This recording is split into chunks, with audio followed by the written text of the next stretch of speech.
Order, order. Can I welcome everybody to the Home Affairs Select Committee session on the future of policing, and can I particularly welcome our witnesses here this morning. It is great on the centenary of the first women's vote to be able to welcome the three of you as the country's most senior police officers to give evidence before us.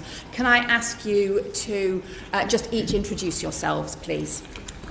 Yeah, my name is Cressida Dick and I'm the Commissioner of the Metropolis. My name is Lynn Owens, I'm the Director General of the National Crime Agency. And my name is Sarah Thornton, I chair the National Police Chiefs Council.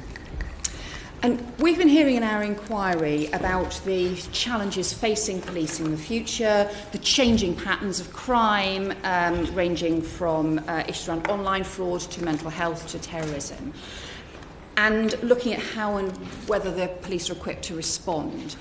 Could you each start by telling us an area where you feel confident that the police are equipped to be able to respond to one of those new and changing patterns, and an area where you think actually we are not yet either resourced or equipped or with the strategies in place to deal with some new changing pattern of crime? So an area you feel most confident about, an area that you feel most worried about. Lynn Owens, you start. Yes, thank you. It's the National Crime Agency's responsibility to lead the fight to cut serious and organised crime, so you would expect my examples to come from that area. We publish annually the National Strategic Assessment, and that document describes the nature of serious and organised crime changing in terms of scale and complexity. A global Britain, a world with more technology, means that offenders can now commit offences worldwide from the safety of their own homes wherever they are in the world. So where do I think we are doing well? I think our understanding of the nature of serious organised crime is better than it has ever been, and that therefore allows me to describe to you some areas where we're doing well. So as a result of the very, very impressive work by everybody across policing and the National Crime Agency, we are now arresting more offences for child sexual abuse than we ever have done in our history. And we are proud of that progress. But it masks a worrying changing pattern. And the changing pattern is this: there has been a 700% increase in image referrals from industry into the National Crime Agency since 2013.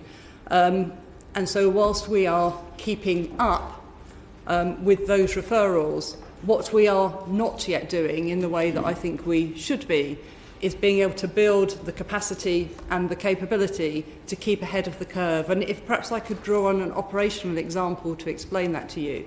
So we have recently convicted Matthew Forder. Matthew Forder had at least 300 victims worldwide. He was operating from within the UK, hidden behind the dark web, and I know when the committee came to visit us at the National Crime Agency, we showed the dark web to you. And he effectively encrypted his identity, and when he was convicted of 137 offences, from voyeurism right through to kidnap and blackmail, we absolutely were able to identify that he was using that disguise. So for me, it's a two-edged coin. On child sexual abuse, there has been some amazing progress. We are arresting more people, we are safeguarding more children. But we need to be in a position where we can, as a whole system, not as individual agencies, build capabilities so that we can understand and discover people like Matthew Forder and get ahead of the curve. And when you talk about being able to keep up with the 700% increase, I mean, that's obviously about your response to it. In terms of actually, though, the scale of the crime and the causes of the crime, do you think that reflects a 700% increase in the scale of crime and abuse? I think what it tells us is what we know. I think there is a lot more that we don't necessarily know. It's why we would like to see investment in a new National Assessment Centre, in the same way that counter-terrorism has JTAC that makes an assessment of the threat. We think we need an equivalent of that for serious and organised crime. We think from a law enforcement perspective we need to take a different approach to data and sharing data. And fundamentally, we think we need a very different relationship with the private sector, with the social media and online companies. At the moment, they take all of the profit, but they take minimal risk. And we think there are some big asks of industry to prevent offences occurring in the first place. Commissioner? Thank you. Well, perhaps slightly curiously, the first one I would choose in terms of sort of most confident is in fact counter-terrorism. I feel very proud of the service in so many ways, and no doubt we'll come back to that later on in terms of the quality of our people, our world-leading capabilities in so many ways. But despite the very considerable threat in relation to terrorism, which has been described recently, not least by the Home Secretary and last week by the Director General, I don't need to repeat. I do feel that we have had a, as you know, very powerful cross-government strategy, which we, the police, have been able to work with and as part of for over 10 years. In contest, we have a joint understanding of the threat. We have fantastic partnerships. We have some amazing, definitely world-leading capabilities. And I do believe that all parties are trying their very level best to do as much as is reasonably possible. So though, of course, we cannot reduce the risks to zero, I feel that we are in as good a place as people could expect us to be. I'm sure we'll come back to that. My second, and perhaps slightly builds on Lynn's, I am deeply concerned about the exponential rises in digital data and the impact that is having. I'm sure we may talk about disclosure as an example of that. But, of course, that gives us lots of opportunities as well. So it's not just the volume within which there's positives, but for me it is also relevant to this committee. I think there needs to be a great deal of quick and hard work about the ethical and legal issues that the data age poses to law enforcement. And can you give us an example of the kind of thing that is difficult to deal with at the moment? A small example at the moment is facial recognition. And we have this extraordinary technology moving very fast. Artificial intelligence would be another. There's a whole series of things where things are moving extremely fast. And the ability of the law to keep up with that, and also for those who hold us to account to be able to do that in a meaningful way in the absence of really dynamic ethical discussions and indeed legal frameworks, I think is a real challenge for us. And so, I don't have all the answers, in fact many of the answers to this. And so is that a concern about a kind of rising and changing pattern of crime, or is that a concern about there not being a sort of proper accountability and policy framework to keep up with the techniques both. You need to use? It's both. So when you're dealing with data either within a crime or our own sources of open source data or whatever it might be, the sheer volume and the complexity and the ethical and legal challenges are enormous. And I know you've been dealing with this along the way, but I would hope that we would step up as not just a law enforcement community, but across the wider police leadership and the Home Office in the future to assist with speeding up the thinking on it, because we keep getting criticised. We're working in a vacuum to some extent. Chief Constable Thornton? I would agree with Cressida in terms of where I'm most confident it is the response to counter-terrorism. As the experts have said last year, that we're dealing with a shift, not a spike, and thinking about policing across England, Wales, Scotland and Northern Ireland, the very kind of benefit, the great strength of it is that it's local. But of course that makes it quite difficult to respond to national and transnational threats. And I think the way in which the structures for terrorism, the way we've developed capability over the last 13 years, working very closely with the security agencies, is something that we are proud of. This was tested significantly last year with 5 attacks. And I think the work that we've done since then, a great openness from Cressida's team and the security service to say what could we have done better, and the work that's been supervised by David Anderson has given us a plan going forward. Of course, yesterday we had the Home Secretary announcing the latest version of Contest, And I think we would all welcome the focus on prevent, the focus on sharing more information with other agencies, because the nature of the threat, I think, is really quite different than it was 3 or 4 years ago. There's very much that local element, and the relationship that we have as police officers, as a police service with local communities, I think is absolutely key to responding to that threat in the future. In terms of where I'm least confident, I think it's linking probably into the comments that both Lynn and Chris have made, but particularly if I think about our response to cyber-dependent crime and cyber-enabled crime. We did some work on a programme that I run called Specialist Capabilities last year, and we knew that only about a third of forces had a proper capability to deal with cyber-dependent and cyber-enabled. Our response to that is our national lead, Chief Constable Pete Goodman, has drawn up plans with Lynn's colleagues to build cyber units in forces, locally based but regionally tasked. We have got some agreement last year in October as to what these new structures should look like, and a sort of an emerging view about the skills that are needed. And we have also agreed jointly with the National Crime Agency a bid to the Police Transformation Fund for more skills located in forces, but very much regionally coordinated as part of the NCA area. So it's not that we haven't got a plan, we have got some plans, but it's very much work in progress. And when you talk about that, is that all the whole gamut of kind of online linked crime, or is it just particular serious cyber attacks, or what's range? I'm talking specifically about, in the first instance, cyber-dependent crime. So that's when computers are used to attack computers, things like DDoS attacks, malware attacks, but also some cyber-enabled crime, the sorts of kind of frauds and online financial crimes that we get. But the focus is on that area. Of course, the reality is, in terms of crime today, virtually every crime has a digital footprint, and I think that's the point that Cressida's making, and that's the broad challenge that every police service is facing.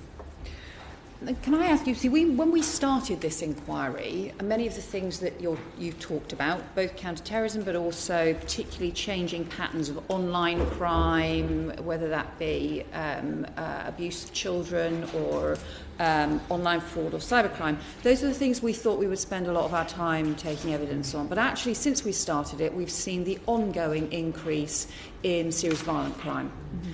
And at a time when we have children being killed, being stabbed on our streets, such a massive increase, not just in London, but around the country, how much do you feel that these sort of changing patterns of crime actually is also preventing you from being on top of some of the most basic and horrible crimes affecting young people?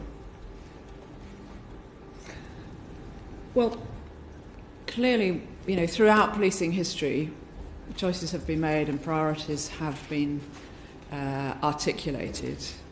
And for London, I can say that from the moment I became Commissioner, I made it clear that serious violence I thought was too high, and violence was my highest priority. I've defined it broadly, but I focused particularly from that moment, over a year ago, on knife and gun-enabled crime as it affected our streets and our young people. And as you say, we have seen some horrible, horrible incidents since then. We've also seen some enormous increases in our activity and our understanding of how to tackle the issue. And very welcome, we have seen the serious violence strategy from the Home Office, and for London, the Mayor and other local leaders becoming very involved. Serious violence strategy doesn't really have anything in it, though, does it? I mean, it looks great analysis, but is there actually any particular measure or anything it's going to do? So I think it is welcome. I think, this might sound sort of very focused on London, and apologies, but this is a huge issue for London. And to go to your first question, yes, of course, if I didn't have to be concerned about all those other expanding crimes and other demands and other complexity, which we'll no doubt come to later on, I could indeed put even more effort, no doubt, onto the streets of London. But having made, I think, a reasonably good evidence-based case in the autumn, we've received more money by the precept going up, by the Mayor finding money in the business rates. That will go into knife and gun crime, full stop, and that's good. And what I do see coming from the serious violence strategy, but of course it's only a piece of paper really at the moment, is the potential for people in health, people in education, people in local authorities, people obviously in children's services, and all sorts of people, and it's happening in London, rallying around what can we do to prevent, to intervene, and of course from the police point of view primarily to enforce and uphold the law. And I think that is a good thing, but I take your point, time will tell what it actually amounts to. But if you had, I mean, even, before the most recent increases, a 50% increase over 4 years in the stabbing of children and teenagers. In the last month alone, we've had a 17-year-old killed in Ipswich, a 15-year-old killed in Wolverhampton, a 15-year-old killed in Sheffield. Some of the biggest increases in knife offences on record in the capital. I mean, this doesn't feel like the police are on top of this. Now, maybe you'll say this is not just about policing, but from our point of view, this looks like a shocking and really disturbing continuing increase in the stabbings of teenagers. So if we start with the background of the violent crime strategy, which clearly says a lot of the issues are outside the responsibility of the police, and I think a lot of the emphasis on early intervention and prevention is very welcome. But in terms of the police response, because you're absolutely right, Chair, that knife crime, firearms crime and homicide are up across the country, more or less, there is a policing response. It is about focus on tactical deployment in hotspots. It's about encouraging the appropriate use of stop and search, particularly Section 60 powers. It's about the work that we're doing with Lynn's team in terms of the coordination of county lines. It's about a whole range of issues to do with knife crime. We've now run Operation Sceptre across all forces 3 or 4 times, which means we've got a concerted response. So in a whole range of areas, there is joined up national response to violent crime. But I think it's really important to say that we know that the police do not have all the answers to this. This is young people who are losing their lives in our cities. And I think the focus needs to be very much on early intervention, on education, on working with communities, because otherwise we are failing what are very marginalised young people in highly deprived communities. But why has it got worse? And Commissioner, I think you said something, I think the radio this, but you said, I'd be naive to say that the reduction in police finances over the last few years, and not just on London but beyond, hasn't had an impact. I'm sure it's had an impact. How far do you see it being around finances? How far do you see it being around other services and other prevention? Why is this happening now? It is hard to tell.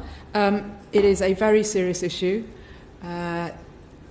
However, if you do compare, just to give some context, if you do compare, for example, the homicide rate now, even in London, and we're getting a daily sort of tick of every stabbing and that happens, which I'm afraid there's probably been a stabbing in London every year since London sort of began.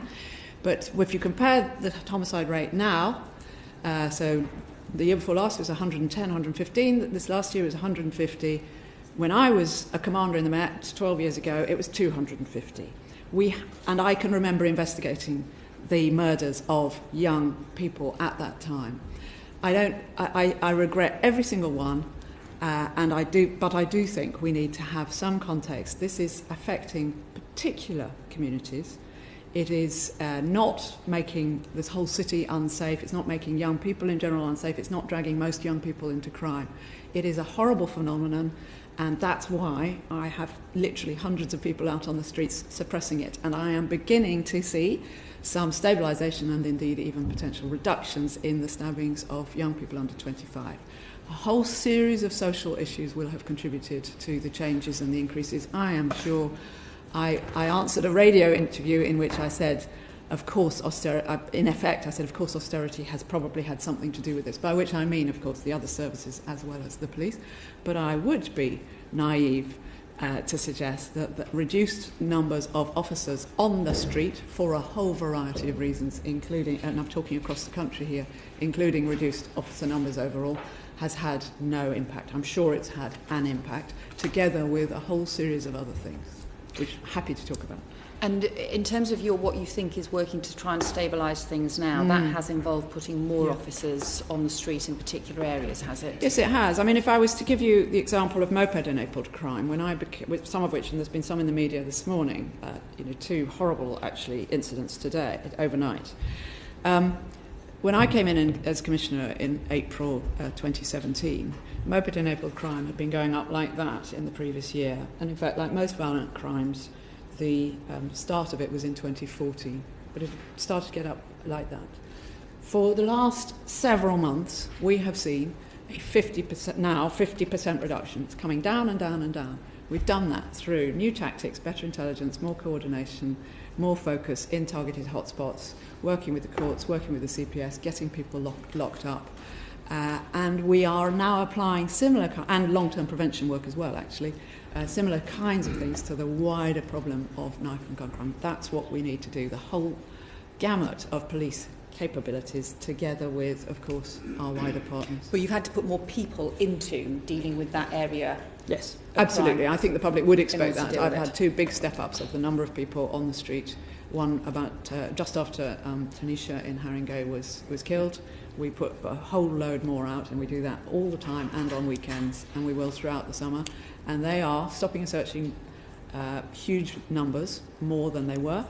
They are seizing hundreds and hundreds of knives every month, tens of guns, and arresting many, many people. And that's the right thing to do at the moment. Of course, it's not probably a long-term solution, as Sarah says. And then just to sort of follow up, and just in terms of these links between some of the resource issues and the sort of serious crimes, Chief Constable Thornton, you said back in the autumn when we took evidence from you, and I think in advance of the spending review at that time, you said with officers at 85 levels, crime up 10% on last year, and the ever more complex and additional pressure, the ever more complex crimes, the additional pressures were not sustainable, and the current flat cash settlement is no longer enough. But that was what you got, wasn't it? Absolutely. Back in October, I talked about the stress and strain that the service was under. The settlement in December 2017 was better than we expected. You're right in terms of government grant, but the ability for police and crime commissioners to raise the precept by £1 a month for Band D, which in effect gave £12 a year, I think virtually every police and crime commissioner has done that. And if that was the case, then that's put another £270 million into the system. Home Office also provided another £130 million across a range of other lines, which money, for example, that we can bid to if we spend a lot on operations. So we did get more than we expected. However, we did not get what we asked for. And I think in terms of investment going forward, we do need to spend more money on technology. We need to develop the skills of our staff and officers. We need to develop capabilities such as cyber and the sorts of sexual offence units that Lynn's been talking about. One of the things that I'm very keen to do, and have had extensive conversations with both my police and crime commissioner colleagues, colleagues in the National Crime Agency, the College of Policing, and importantly, ministers and officials in the Home Office, is that as we think about the next spending review, we need to make a coherent joint case so that the submission that goes from the Home Office to Treasury really does look at not only what we've got at the moment and how efficiently we use it, and we would argue that in terms of issues such as procurement we have made tremendous savings, but also where if we're going to have policing fit for 2025 in line with Policing Vision 2025, where does that investment need to be made? And so far, we have got broad agreement that that will be the case, that we will work together. So you've got the increase that you've got for 2018-19, including the council tax precept being maximised, ends up being what level of increase? It's 450 million in total, 270 million if every police and crime commissioner. Do you know what it is in percentage terms? The grant, the police grant from central government is something like 7.5 billion. So, and then you add on the local, about 5 billion in precept. I think the total is about £12 billion. What would be really helpful is if maybe you could get the NPCC to just I can confirm with us what level. The figure I've got is that you've had a cash rise, even including the precept, of 2.5%. Okay, so what I do know is what it means across forces, because the issue about the rise across forces, it says not 2.5% consistently. The top is 3.6%, which I think is Surrey, and the bottom is 1.6%, which I have a feeling is West Midlands, but we can give you that data. But very definitely, because of the different levels of relationship between core grant and precept, it's not the same. So if you've got West Midlands on 1.6% and CPI inflation is 2.5% in the 12 months up to February, then you've got some forces facing real cuts in their budgets this year. And that's why if you had the Chief Constable of West Midlands in front of you, he feels this very strongly, as does his Police and Crime Commissioner, and they've been saying so publicly. So do you think there is a problem just in terms of the expectations on you as police officers relative to the average flat cash funding that you've got? So the stress and strain I spoke about still applies. The settlement in December 2017 was better than we thought it was going to be. But as I said, it wasn't sufficient. The important thing I think now is going forward that we need to work closely with Home Office to say not only how are we using what we've got at the moment, but actually where would investment in policing enable us to better support our staff, but most importantly, better protect the public. Lynn Owens. If I could just join in on the funding conversation. So the National Crime Agency, of course, can't access precepted money through local police and crime commissioners. So we had a flat cash settlement. Our core budget is 377 million. We do access other government grants, but they're generally short-term grants for short-term periods of time. We, like you, are hearing the really significant stretch described from our officers, and we are hearing concerns from the public, and we, from within the National Crime Agency, are describing a changing nature of serious and organised crime, which is changing in scale and magnitude. And I hope that we could start to have a conversation where we recognise that whether you're talking about counter-terrorism, serious violence that is tragically taking lives, whether you're talking about very valued presence in neighbourhoods, or our response to cybercrime and fraud, which currently aren't as good as they need to be, that actually this needs a whole system approach. So we need to make sure that we have the right level of investment in our local neighbourhood and response teams that are very, very much valued by local communities, and there is a responsibility on us as leaders to evidence to central government that demand pressure. There then needs to be a conversation about what capabilities we need at regional level and what capabilities should sit at national level, because actually if all the money just gets passported locally to individual chief constables and individual police and crime commissioners, then there is a hell of a job for Cress and Sarah and I to negotiate with a minimum of 86, more if you add in other partners. And my fear about that is you always go to lowest common denominator, and that will not deal with the threats that we are currently facing. Stephen Doughty. Thanks, Chair. Given what you've all just said and about the choice and priorities and the huge needs that are there, when I was dealing with a police officer myself the other night, early hours of the morning, with a serious incident, and she just said to me, we're just so stretched, and that's the reality that people we know are facing. Are you surprised then that the Treasury could find nearly £500 million just last year and this year to deal with Brexit? That would be about 9,000 police officer salaries for a year. Are you surprised that they can find that money for that, but not for you, what you need? Politicians and nor are we Treasury experts. I think what we're saying is we cannot, and I think this is the theme of the committee in a way, we cannot go on dealing with rising demand, greater complexity forever without actually having to make some hard choices. You make choices either about reducing the scope of the mission or taking more risk about what you do.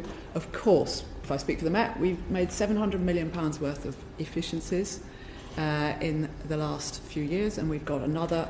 We're in the middle of the largest change programme the Met has ever been through, definitely, and we've got another couple of £100 million to find.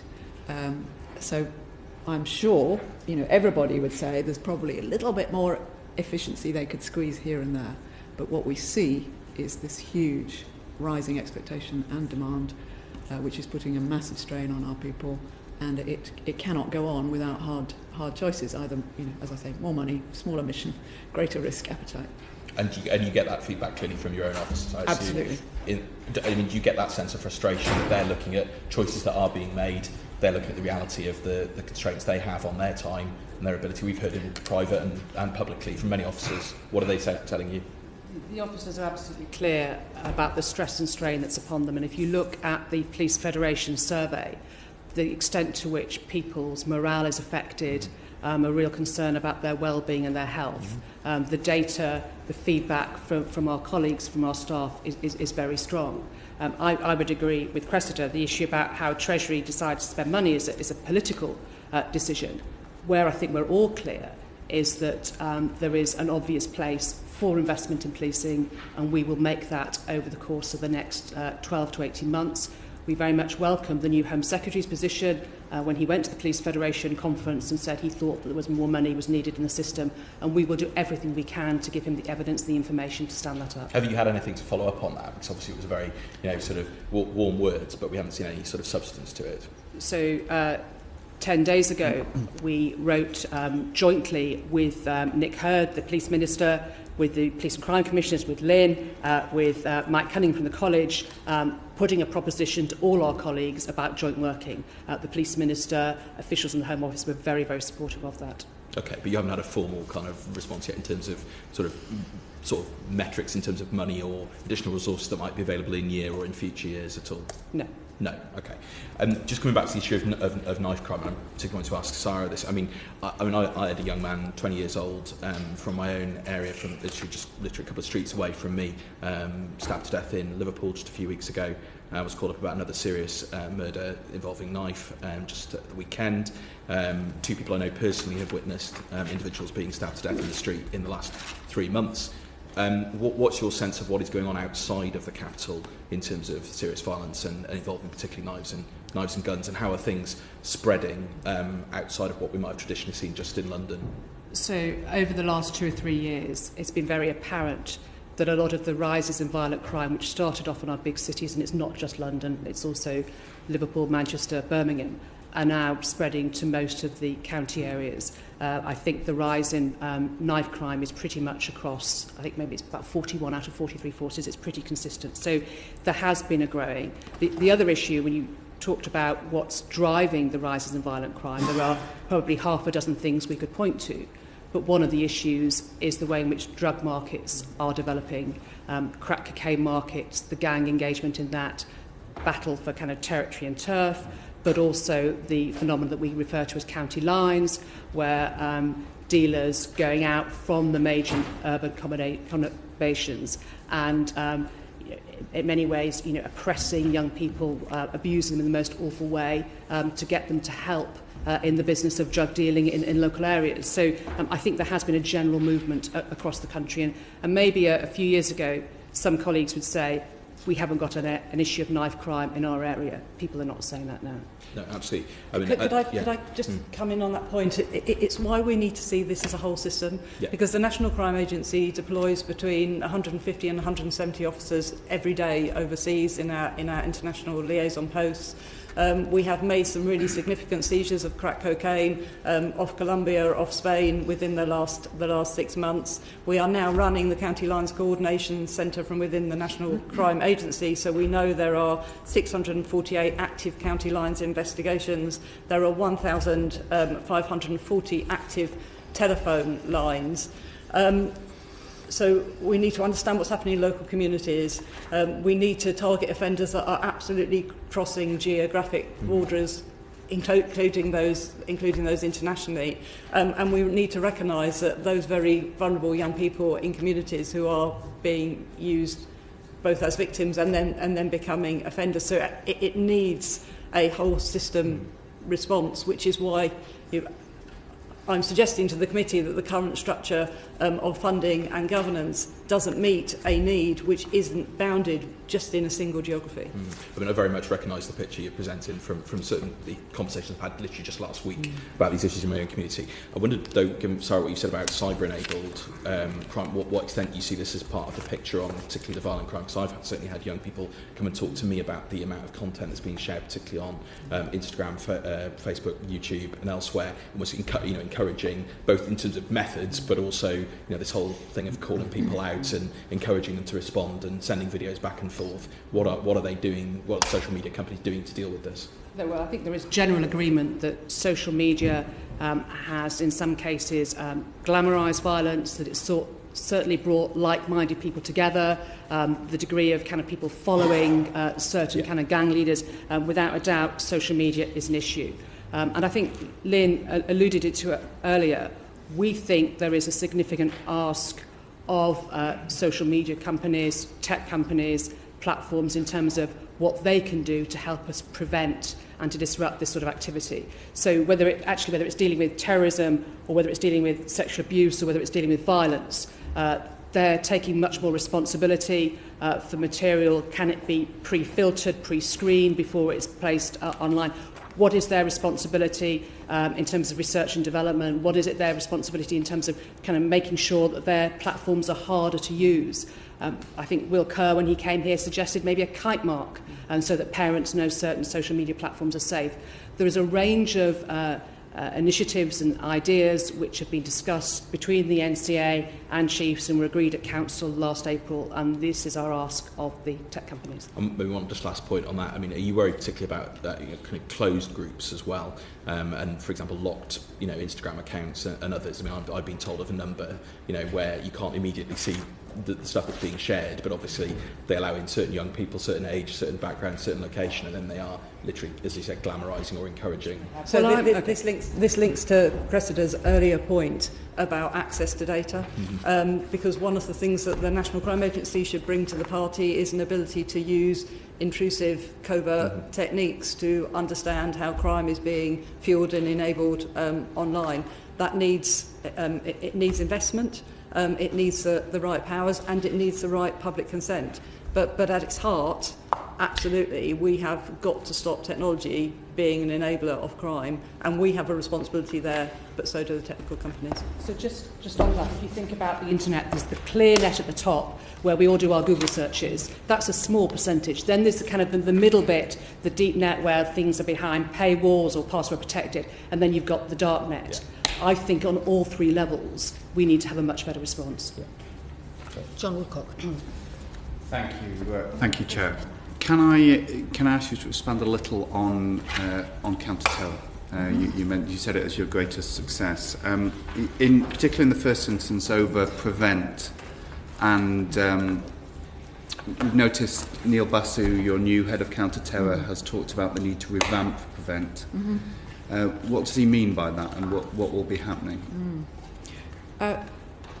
So I'm sorry to be pedantic. What I said was, in answer to the question, what area am I most confident about? I said in terms of how we have developed what we now have relative to other things. Understood. And of course, you're right to say we have had a lot of successes, but also, last year, an unimaginably ghastly year with the 5 attacks, not least, of course, London Bridge that we've just remembered. You will have seen the new version of the contest strategy as of yesterday, and we've been closely involved in advising the government on that as it relates to us, and we most certainly welcome it.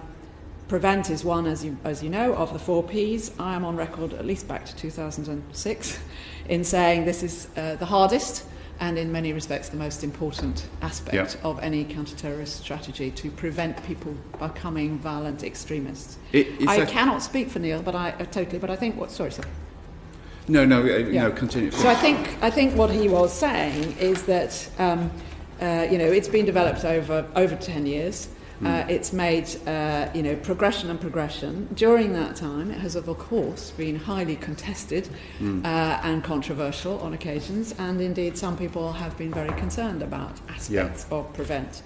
Our view is that Prevent initially was led very much by police people, actually, and it's gone through various iterations. It should be something that all people in all our communities see as a positive and good thing, and understand more and more about why we're doing what we're doing, whoever the we is in this instance, and that everybody is getting behind the need to prevent people from becoming violent extremists. So I think what he was saying was that it needed a kind of refresh in terms of its brand and its acceptability to the broadest possible set of communities. Well, and some of the work that's gone into the new strategy, I think, will help with that. Can I just develop on that? Because, I mean, you say you can't speak for him, and obviously you are the commissioner of the Met, and you're his boss. I am. I just don't remember his exact quote. That's no, but you must. I can understand that, but he very clearly signalled that he was thought that it had to be quite substantial change in Prevent. Now, what the response you've just given to me, as far as I can unpick it, is less certain on that point, on the need for a proper overhaul.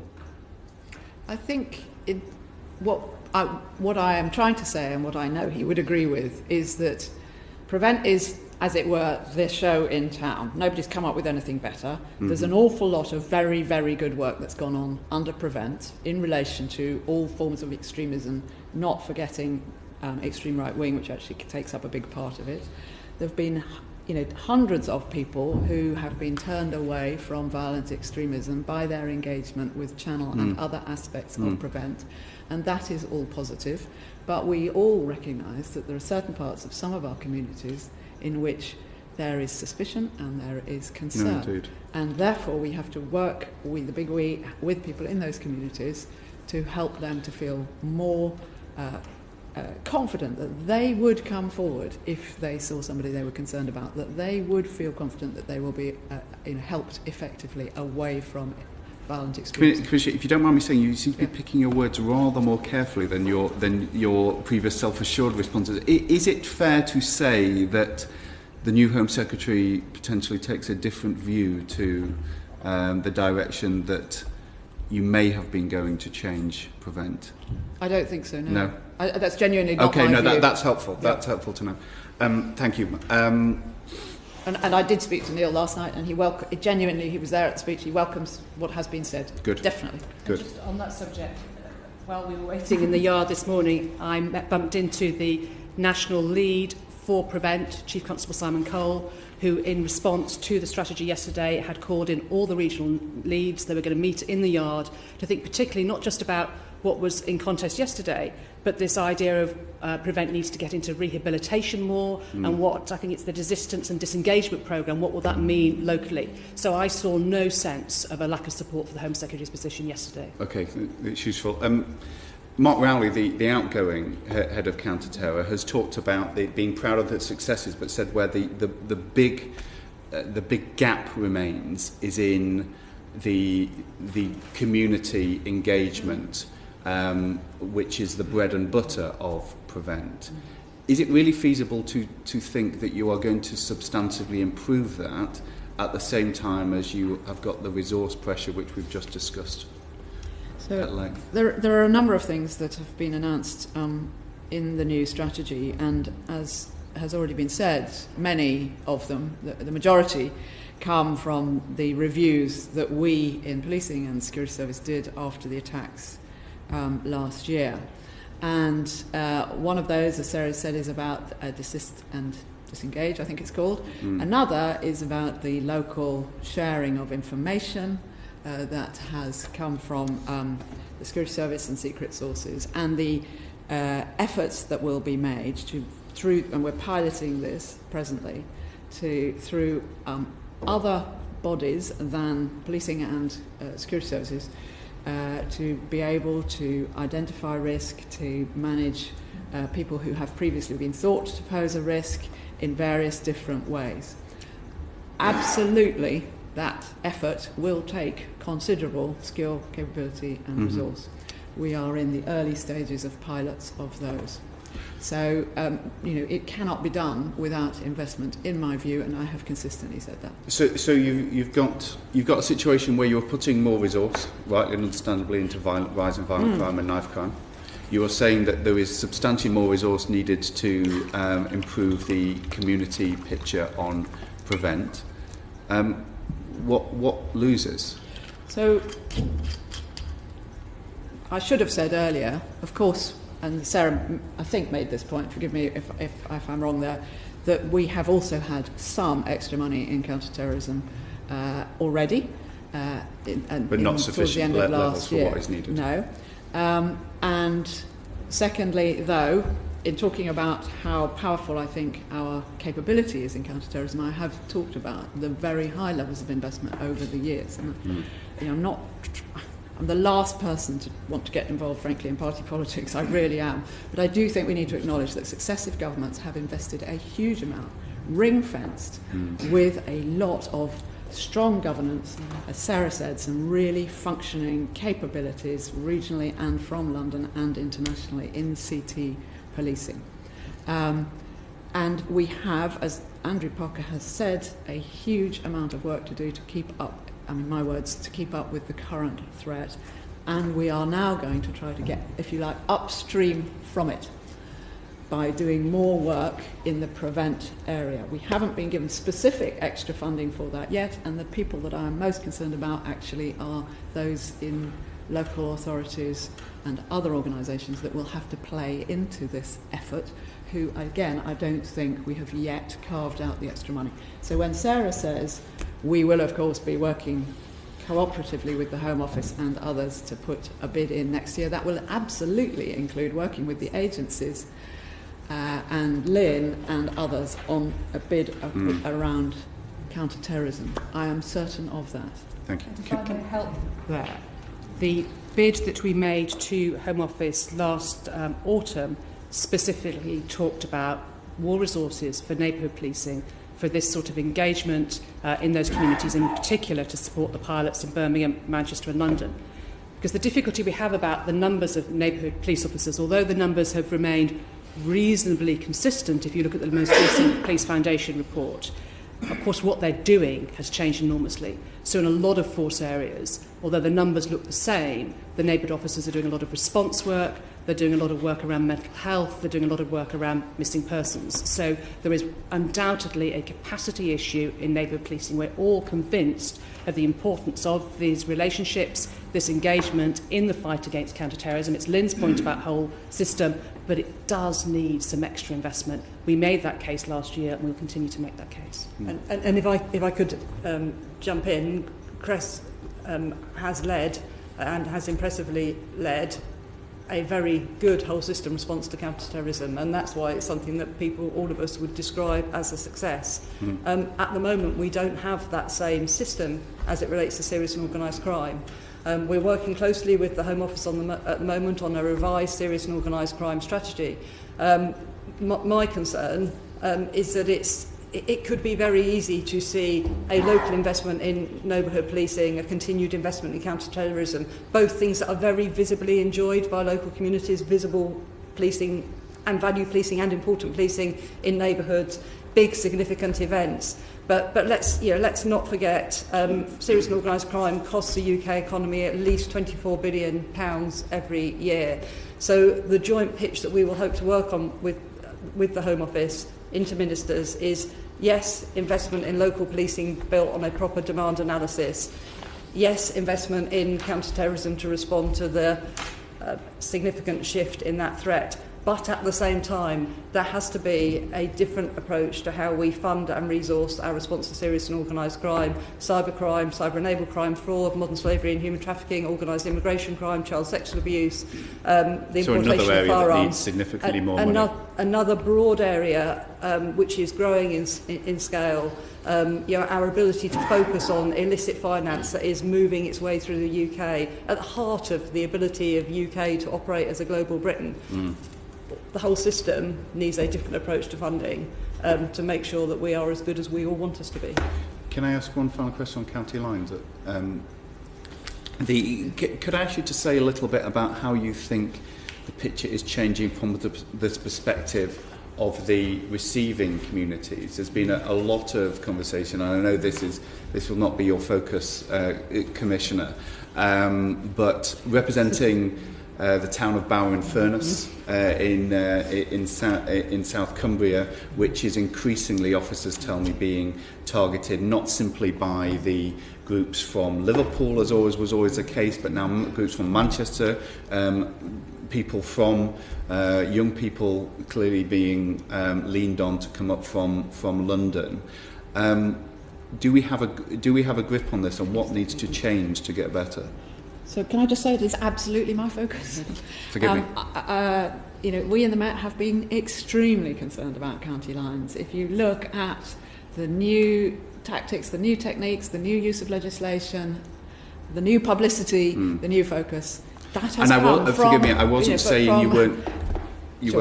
I wasn't saying you weren't concerned about the issue, but obviously... So you are looking at it from the perspective of the we people are who are being... deeply alert to the fact that we are mostly exporting, but by no means only. Yeah. We also sort of move people between boroughs a great deal, which is a similar kind of phenomenon, and we sometimes import. But secondly, we're deeply aware of the number of our young people who are being exploited and trafficked around the country to engage in this activity, and regularly talking to Chief Constable colleagues, I'll hand over to Lynn, who are feeling the impact of London exported county lines, and we reach far and wide. It's not an entirely new phenomenon. When I was head of Trident, you may remember, we had Trident gangs in Aberdeen and Cardiff, but the young people and the volume and the money that can be made and the violence that goes with it is very much. And why is it growing? So I think the first thing to say is, in answer to that direct question, it's growing because of technology. Yeah. Mobile phones make it that a much more easy thing to do. Your Chief Constable spoke with absolute passion at a recent Chief Constable's Council, where we talked about the impact on Cumbrian communities of this crime type. So this is something that every single force in the country, this is affecting in some way. I'm sorry to sound like a broken record, but this is why we need to think of it as a system. Because one of the other reasons that I think this has grown exponentially is because actually 43 bounded forces with a responsibility to in law, a statutory responsibility to ensure they are running an efficient and effective police force within their geographic boundaries, hasn't always had the capability to make linkages and understanding of the impact. As Cressida says, the Metropolitan Police Service has been at the forefront of this. Duncan Ball, one of the Deputy Assistant Commissioners, is the lead alongside Sue Southern, who's one of my Deputy Directors. In the establishment of the County Lines Coordination Centre, we are now able to see where different police forces are working on the same telephone numbers, unbeknown to one another, because the intelligence and the investment in digital data systems across the 43 forces is not in the place that it should be. And that is allowing us to make sure that we have not got Police Force A competing with Police Force B, or indeed gaps in the capability. And our role, we are running a number of investigations ourselves, particularly when we can see upstream supply, and then we are providing some covert specialist capability to individual police forces and deconflicting all the operations. So we are in a much stronger place today than we ever have been. But actually, the long-term solution is not short-term investments in different coordination centres, a County Lines Coordination Centre, a Modern Slavery and Human Trafficking Coordination Centre, a CSEA Coordination Centre. We would say, let's do one system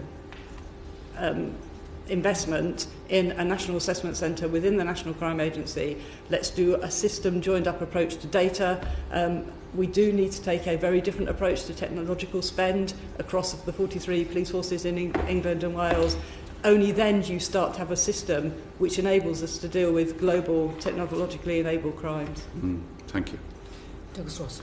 Thank you. That leads perfectly on to the questions I'm going to ask, but could I just quickly go back one point to what Mr Doherty was saying about resources, etc. And you all skillfully avoided any political answers. But in terms of, if we don't just look at the pressures being related to funding, and I think Chief Constable Thornton, you were suggesting this as well.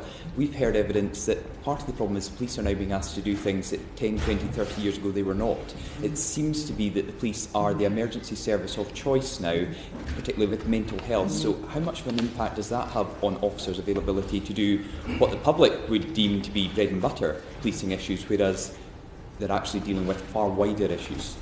So I think this is very significant. Sarah probably best placed to give the whole overview, but I came back into policing a year ago and I was very struck by the increase in demand, for example, as you say, by people with mental health issues in a whole variety of different situations, and the inability on occasion of other services to fulfil the need there where they are probably better trained and better placed. And the other thing I think is uncovering not new crime, but crime which was going on before but we didn't know about, because now people report better or we can find them more easily.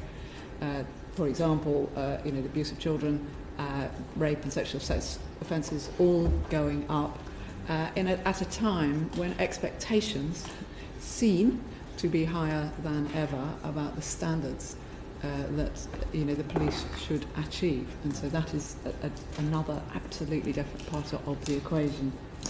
So there are 3 or 4 different things happening in respect of mental health. I think you've heard evidence, whether it's 20% or 40% of operational police time, it's a significant issue, not just about people who are having mental health crises and where we use the powers under Section 136 of the Mental Health Act. I think it was 30,000 times a year now that power's been used. But frequently when people are arrested for criminal offences and it emerges when they're in custody that there are clearly mental health issues, it's a substantial area of work.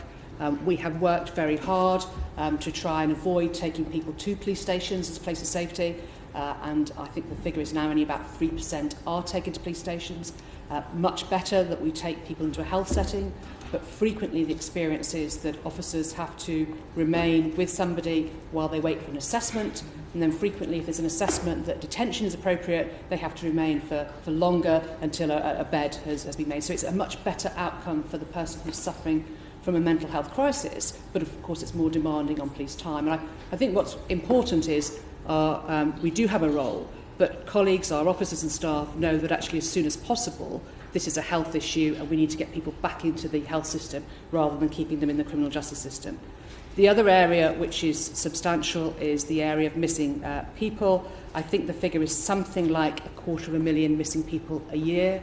Some of it is because in the past we probably weren't good enough, particularly when children were missing from care. We now spend more effort, more time, because frequently those children can be highly vulnerable. So that is undoubtedly an area which has got more complex and more demanding. And I think just in general, our role since Lord Laming's review around the importance of safeguarding, it's not just about child protection, it's about the safeguarding of children, but also the safeguarding of vulnerable adults. That's been an area working with local authority colleagues which has grown. But also there's been political focus on issues such as modern slavery. We very much support that. Issues of female genital mutilation, a whole range of offences which maybe 5-10 years ago we weren't really dealing with a whole range of victims who in different ways are vulnerable to harm. So there has been undoubtedly much more of this sort of demand. It's more complex, it's more complicated, and by and large it requires partnership response. And the difficulty that we've often face, and operational officers face this day in, day out, is that if other agencies, if other organisations have less resource, if there are less charities in the sector, then officers frequently feel not that they're the agency of last resort, but frequently feel they're the agency of first resort. Thank you. Can I go back to your opening remarks, Chief Constable Thornton, about how you said the fact we have all these forces across England, Scotland, Wales and Northern Ireland is a benefit for the localism, but there's obviously a need sometimes for national strategies, etc. Do you agree or disagree with the Police Superintendents Association that there should be a review of the 43 police model? As I say, it's both the strength and the weakness. The weakness is apparent when you listen to Lynn talking about the challenges she has in dealing with national and transnational crime. It's also a challenge when we're trying to implement technology or implement new ways of working, of change, because it has to be done so many times. But let's not forget the focus on community, the way in which local forces can be responsive to local community concerns, is a real strength. If you asked Chief Constable, if you did a poll of Chief Constables, I think most would say for operational reasons it would make sense to have a fewer number of larger forces. But of course, the issue isn't operational, the issue is political. When this was considered over 10 years ago, the difficulties were 99% political, not operational. But I think what is happening now, and you might be aware that the police and crime commissioners and the chiefs of Devon and Cornwall and Dorset are working together on proposals to bring those two forces together. I was speaking to one of the police and crime commissioners a couple of weeks ago. That programme is on course, and they're talking about if all gets agreed and the Home Office agree, in a couple of years' time, you might get that bottom-up amalgamation of those two forces in the southwest of England. So whether a review is the right thing, that's a political decision, but I think operationally we do our very best to work around. So the counter-terrorist structures are a very good example of working around the 43 and Scotland and Northern Ireland. We're developing better workarounds for organised crime, whether that's cyber or child sexual abuse. We're working better workarounds for technology. We have a Policing Vision 2025, which we agreed with the Police and Crime Commissioners 18 months ago in November 2016. That sets out where we think police forces need to be in terms of digital policing. I'm going to come on to that in a minute if I can. So what we do is, notwithstanding the fact there are 86 people who want to make decisions and other agencies, we are constantly trying to get people to collaborate, to cooperate in the public interest. We are making progress. Sometimes the progress is glacial, but as I say, I'll go back to my point. It's a political decision, I think, not an operational one. Can I just come? I agree with everything that Sarah has just said. My concern about it is the glacial speed. Because actually, if you look at the threat from serious and organised crime, if you read the National Strategic Assessment, it is changing at pace. And actually, if we can see that we need a very good local policing capacity to be visible, to give reassurance, to provide intelligence, but that needs to be supported by cyber capabilities and fraud capabilities and TSA capabilities. If every single one of them has to be negotiated in slow time over months through 86, I'm concerned that we are going to get left behind. We wouldn't start here, I think, is what I would say. It's quite a curious configuration, and for all the reasons Sarah and Lynn has said, it puts a lot of barriers in the way of change and development. I should say at this point, and I know I speak for many colleagues, Sarah has done a fantastic job in the last 3 years. I went out of policing, came back in, and saw the way in which, by some sort of magic, she has managed to corral and bring together in a consensus both police and crime commissions and chief constables to make some much bigger steps than I ever thought we would be able. But on technology, as an example, it's a really in a fast-moving world. To have these very local programs, to have the police programs, the Home Office programs, try and bring them all together and get everybody to agree which direction we're going in the interest of the public, to be effective and save money. It's a very curious starting point. I'm glad you're all keen to speak about technology, because I do want to quickly come on to that. But Lynn Owens, you were saying in terms of, I don't know if it's a challenge or a benefit, but you are making more linkages in terms of country lines, etc. So the example you gave about Force A looking at a telephone number and Force B looking at a telephone number and not knowing about it, now you do. Does that happen all the time now, or will there still be possibilities that a force in the north of England and one in the south of England are looking at the same people, but that somehow slips through the net? Or are you confident now that the NCA and others are ensuring that there is that proper approach to when two forces are looking at the same people or phones, etc.? So I can say with some confidence that is the case when it comes to county lines. I cannot say that with the same confidence for everything, because the intelligence systems that individual police forces work from are different, and they are not joined up, which is why when there was a National Security Capability Review this year, we were very keen, and it was the conclusion of the review, that there ought to be a new National Assessment Centre built within the National Crime Agency supported by a new National Data Exploitation Centre sat within the National Crime Agency. We are already starting to build those things, but they are very small at the moment and they need significant investment. I've just realigned my own budget in a year, effectively, to get to where we have done. But in the future, you would hope that they would take all that information and be able to make the assessments that you're just asking, because I think the public would be very unforgiving, rightly so, if either there were gaps in our knowledge or overlaps in work because there wasn't clarity about what intelligence sat where and which organisation was responding. And of course that doesn't just apply to the 43 forces in England and Wales. When you look at things like fraud and illicit finance, you include the Serious Fraud Office and the Financial Conduct Authority and the City of London Police and its lead force. It starts to get a very complicated picture. So on IT, you've all alluded to the fact that potentially a reduction of forces would allow better IT systems, more working together, better understanding between forces. In Scotland, we've already gone through a process of going from 8 regional forces to 1 Police Scotland, which is the second largest force in the United Kingdom.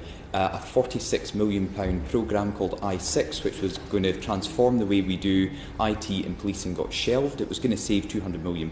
It didn't. And now, 4 or 5 years into a single police force, we are still using the same system. So what have you learned from the problems that we've experienced in Scotland and the fact that years on from amalgamating all our forces, we still have these problems with IT that, you know, in my own area of Murray, which used to be Grampian Police Force, just across the border in Northern Constabulary, Nairn, the two systems don't work yet. They're 2 or 3 miles apart. Well, we learn that there are no simple solutions to this, and if people think there's a simple solution, they fail to understand the problem. Sorry, and that's an excellent point, because we were promised this. You know, it was a Scottish Government SNP policy to create a single police force, and we were promised it on the back of we would have this streamlined system of IT that everyone would be speaking to each other. Years on, £46 million down the drain, and no further forward. So what we're doing, it's largely in England and Wales. Most investments in technology are made locally, decisions between chiefs and police and crime commissioners. But notwithstanding that, there are about 3 or 4 things we're doing to try and move to greater consistency, greater coherence. I mean, the first thing is that Vision 2025, which I mentioned, has 2 substantial areas of technology change. One is our digital programmes. We have a whole range of programmes which have been funded by the Police Transformation Fund. Some are about digital evidence and digital evidence transfer into the criminal justice system. Some are about better tools and training for digital intelligence and digital evidence.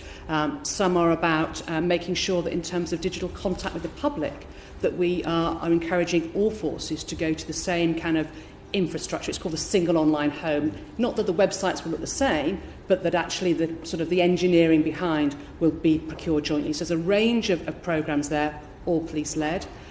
There's also a range of Home Office programmes. Probably the most relevant in this is the National Law Enforcement Data Programme, which is about replacing the Police National Computer and the Police National Database with one database which will enable us to share information and intelligence much better across the country. We also are doing some work with the Police ICT company about national standards. And probably the most exciting programme, might not sound exciting, but it's called the National Enabling Programme, is again a police-led programme which is saying, instead of us all buying the next version of, it's a Microsoft product that we're going to buy, let's do it together so we can use the same product to make sure we can shift information and communication around the country, so that I could easily, email Cressida or an officer in another force, and so that there's things like email systems and identity is not on a force basis. So there are a whole range of programmes. Just because I know we'll move on. I'm so cynical when I hear this, and I'm sorry, but we have Policing 2026 in Scotland, where it almost word for word, verbatim, what you have said was going to be this model we were going to use. So that was launched in 2016. For the next 10 years, what we're going to do, and a fifth of the way through that, 2 years on, we've done none of this. Okay. So it sounds great on paper. A former colleague, I believe, of the Commissioners, Phil Gormley, was the Chief Constable who launched it at the time, and he came from the Met and he had all this experience. He said, this is what we are going to do, and nothing's happened. No. Okay, it looks great on paper, but it never materialises. We have moved beyond paper. I'm not in any way underestimating the difficulties. But in terms of the National Enabling Programme that I've just been talking about, we are out to contract on that. We have done pilot work in about half a dozen forces. We were out to contract on I6. That's why it cost £50 million down the drain, because Accenture, the company that were contracted by Police Scotland to do it, failed in the end, and there was problems with contracts, etc. So we've even been at a further advanced stage than you're now describing, and there's still all these problems. So I appreciate it's very difficult, but we believe that the work that we've done in terms of Vision 2025, getting it agreed with police and crime commissioners, getting Home Office's support in terms of investment, we've got programmes set up, we've got senior responsible officers delivering on those programmes, and we've got full-time programme directors.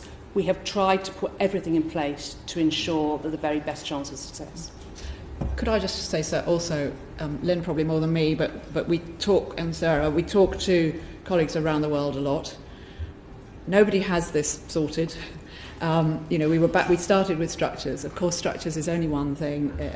There's governance, there's accountability, there's all kinds of other things that need to be thought about politically, as will no doubt have been thought about a great deal in Scotland when you try to bring things together. What we have the advantage of in England and Wales is actually chiefs who have, in a sense, I hope this doesn't sound too clubby, but have grown up together with the same ethos, the same training, the same standards. We have excellent relationships, and we have created an enormous number of really effective ways of working. So you would expect it, but my armed officers can go anywhere in the country. My negotiators can go anywhere in the country. They've got the same radio. I could go on. This is not true in most places. Talk to American colleagues, talk to colleagues in European countries, partly for legal reasons, but also often for cultural reasons. In the Met, we're trying to bring our big systems together, and we're learning as much as we possibly can from Scotland, because most of the big metropolitan forces, including mine, are quite behind on some of these issues, and even bringing systems together within a force is hard, really hard. Okay, my final question is on Commissioner. We've spoken a lot about counter-terrorism. Do you have any concerns about the possible merger of British Transport Police into Police Scotland with respect to counter-terrorism? I'm afraid you are asking the wrong person. Okay. But the Met and BTP are the only two counter-terrorism specialists in the country. So you must work with BTP. I work with BTP every day. I speak to somebody in BTP. We have an incredibly close and effective working relationship. We also actually have a strong relationship with Police Scotland, obviously, in terms of counter-terrorism. Have you looked at all at I don't have any specific concerns about that. So my question to you specifically then, have you looked at all at the risks or the benefits of merging BTP into Police Scotland and how that will affect? Because crime can start in Aberdeen but finish down in London. So you've not looked at that at all? I haven't, and I will check, but I don't think that we have, as in CT policing, has looked at that in terms of, should we, shouldn't we? They absolutely are talking about, and if that happened, then what, and how will we work together? But I'm very pleased, as I understand it, the notion of the infrastructure policing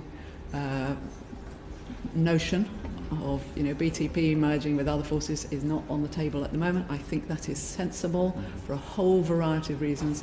There obviously are a huge, again, high politics reasons why people might want to make this move. We in the police will work with whatever we have to work with. But I don't think we have done a published risk-benefit analysis of it from a CT point of view. And Lynn Owens, this is something I raised when we visited the NCA, so there are obviously implications for the NCA about if we now have two separate forces, and again IT is a problem, which is why the proposed merger for BTP into Police Scotland has been indefinitely postponed. So have you got any concerns if that were to go ahead? So, as you heard when you visited us, we have a very good, close operating environment with Police Scotland. We think Gartcosh is a model that we would like to see replicated elsewhere. We think it's very impressive. So, actually, whether we engage BTP London and BTP Scotland, or whether BTP Scotland is part of Police Scotland, actually, we would make either system work. Even though they're saying at the moment the problem is that they don't have the IT systems that would allow them to do that. So you don't see that as a problem, even though BTP Federation do, BTP officers do, even the Scottish Government and Joint Programme Board have accepted all these problems. You don't see that as a problem? I'm not saying that I don't see it as a problem. I am saying it is a political decision as to how the structure will be changed. We will engage with whatever structure is put in place. Okay. Kirsten Hare. Again, to follow on from the 43-4 structure, you mentioned in Mr Ross's questioning around that you had followed Police Scotland merger very closely, and indeed you were all relatively positive about that. If you have followed it as closely as you suggest, you'll see that we've obviously lost 2 chief constables. The SP are on to their 3rd chief and 3rd chair. We have staff morale at absolutely rock bottom. 1 in 10, only 1 in 10 say that they have a positive experience within Police Scotland. I think after 2 years of the merger, 3,000 officers indeed left the forces. We've had numerous unthinkable incidents, which I'm happy to go into in more detail, and we've had over 200 serious call failures. And I just really wanted to know how you believe that you can improve, how the 43 forces in England and Wales can improve information sharing whilst retaining that local knowledge and local policing, because I still don't think we've got to the crux of that, how you believe that these incidents that we've seen in Scotland, which I'm happy to go into, will not happen if there was such a merger to happen south of the border. So shall I start? So, I mean, the first thing to say is, for the people of Scotland, all of us want Police Scotland to succeed. It's why I was absolutely delighted to be asked by the current chair of the Scottish Police Authority to be engaged in the process to recruit the next Chief Constable. I think there are some outstanding successes in Police Scotland that we see externally. So they were ahead of the curve on the work on child sexual abuse. Some of the work that they've done on domestic violence, some of the work that's been done on violent crime is really impressive in Scotland. And I follow the media, so I absolutely understand there have been some very difficult issues. I'm not in any way trying to minimise them. I think the importance is that you have to see local policing, local uniform policing, whether you call it neighbourhood policing or response policing, as a very specialist capability in its own right. So how you construct your local policing resource in a way that it is very visible to the local community it serves, especially when the geography is as broad and as widespread as you have in Scotland, and that feels linked to the centre, whatever you describe the centre as, whether in Scottish terms it's Police Scotland or whether in the England and Wales teams it would be some sort of regional hub. That for me is the key, is maintaining a very visible, engaged neighbourhood policing, response policing footprint that is visible, known and understood to the local community. So I think it goes back to the point we were making, or I was making, about mergers, that at the end of the day it's a policy decision, it's a political decision, as it was in Scotland. And it strikes me that there are some good things that come from that and some not so good things. So I think the real risk is that you disrupt those local relationships and the degree of engagement, particularly the degree of engagement that local politicians maybe feel that they've got, and a thing which is quite a great strength of our current structure. It also illustrates the fact that just because you put 8 forces into one doesn't solve the technology problem. That's more complicated. On the other hand, I would agree with Lynn that sometimes their response to organised crime, to counter-terrorism, the establishment of places like Gartcosh, their response, quite frankly, to violent crime in Glasgow and throughout the area seems a lot more joined up. And I too have been speaking to the chair of the Scottish Police Authority, and what strikes me about Scotland is that you have that advantage of a real sense of join-up across different agencies, which is sometimes very difficult to replicate in England and Wales. So, like everything, it's kind of got some good things and it's got some weak things. We have invited the Chief Constable of Scotland is a member of Council, and over the last 3, 4, 5 years we have watched and listened very carefully to what's happened. But as Lynn said, they are out now to recruit a new Chief Constable, and all of us hope that the right person is selected, because it really matters to the people of Scotland. And I take all these views on board, but I don't think it gives much sympathy when you go and look at the incidents. Like when a call handler in Glasgow didn't know where the A90 was after receiving a call from a pensioner in Aberdeen. You've got a death in hospital after a woman despite calls from the public, spent 3 days severely injured in her boyfriend's car after a crash before being discovered by emergency services. You have a watchdog found that a murder of a woman could have been prevented if the control room had responded to her properly. Police had to apologise after they indeed told the wrong woman that her brother had died. There's incident after incident. If you know, the public morale with the whole merger is extraordinarily low, and I just wonder if, Commissioner, you would feel comfortable taking on that responsibility for policing parts of the country like Yorkshire or Dorset. Would you have enough knowledge of that local area to do so effectively? Because that is the overwhelming public perception in Scotland, is that the reason for these incidents is because the call handlers do not understand the local areas, and it's a huge problem. There has been, it's not just teething issues, there's been huge problems over the last 5 years, and I just feel that needs to be recognised. So, firstly, I cannot imagine, even in anybody's wildest dreams, they would think of the Met, which is very large already, expanding beyond its boundaries in any changes that might possibly, and I'm sure this is very long-term vision thinking, this isn't, any structural change is not likely in the next few years, is it? I would have thought. But nobody would think the Met needs to get bigger and expand further. I'm sure of that. It is partly, the reason I say that is because I can see the degree of change that needs to be gone through to get from, as it were, here to there. Now, the Met, of course, has the most diverse set of communities, in a concentrated area on the planet.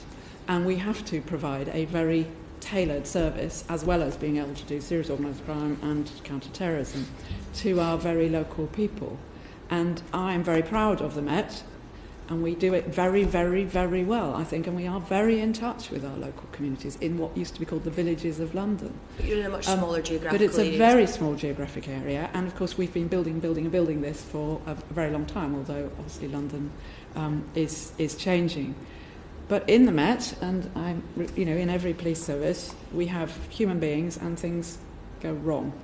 And I can completely see, well, I don't want to downplay any of those instances, but I can completely see that some of those incidents might well, hypothetically, have happened before the change, and people wouldn't have been saying, well, this is because of the change, because it wouldn't have happened. And secondly, I can equally see, although I don't spend enough time in Scotland, I can see why, from the public's point of view, it looks like things that have gone wrong are all happening because of the change. I'm sure the truth is somewhere probably in between. But as a chief, yes, to be suddenly told, right now you're in charge of all these places which are very different, would be a challenge. I accept that, absolutely. Can I just say something about call handling? Because although I think that local engagement, local relationships are really, really important, I think with call handling, it's slightly different. I remember when I was chief of Thames Valley, and we moved some of the call handling up to Milton Keynes, and the people in the villages and towns of Oxfordshire said, well, nobody in Milton Keynes will know where the corner shop is in my village or my town. And of course the answer was, well, actually nobody can probably know that degree of detail nowadays. The answer is properly supported call handlers with all the technology, the gazetteers, the maps, the drop-down menus, so that we can actually use technology to support the human beings that are making those decisions. So I think with call handling, it's very difficult to say. You could have a structure nowadays where the person who's answering the call will know which high street you're talking about, or which shop, or which public house. I think we do have to rely on technology. And as Cressida says, sometimes there are problems and difficulties, but in policing, it's a high-risk business, and those were terrible tragedies. But I'm not sure it was definitely because of the technology that caused that problem. I think I'd have to disagree with that. Nasha. Thank you very much. First of all, can I congratulate you all on being here? It's a historical first, is this, to have 3 female chief leaders, so thank you. And it's an honour to be here, to be having this conversation with you. So thank you for your leadership. I've got a few questions. So if I'll start with a couple of weeks ago, we had the National Police Confederation conference, and during that conference there was talk about having a requirement for police officers to have degrees. And my understanding is that during the conference, when there was a request for a show of hands, not a single officer actually supported that call for having degree qualifications as an entry or indeed in the first 3 years. I'd really like to hear your comments on that. So over the last 3 or 4 years working with the College of Policing, we've been trying to answer the question about what skills and expertise do officers in particular, but it does apply a bit to staff, but let's talk about officers.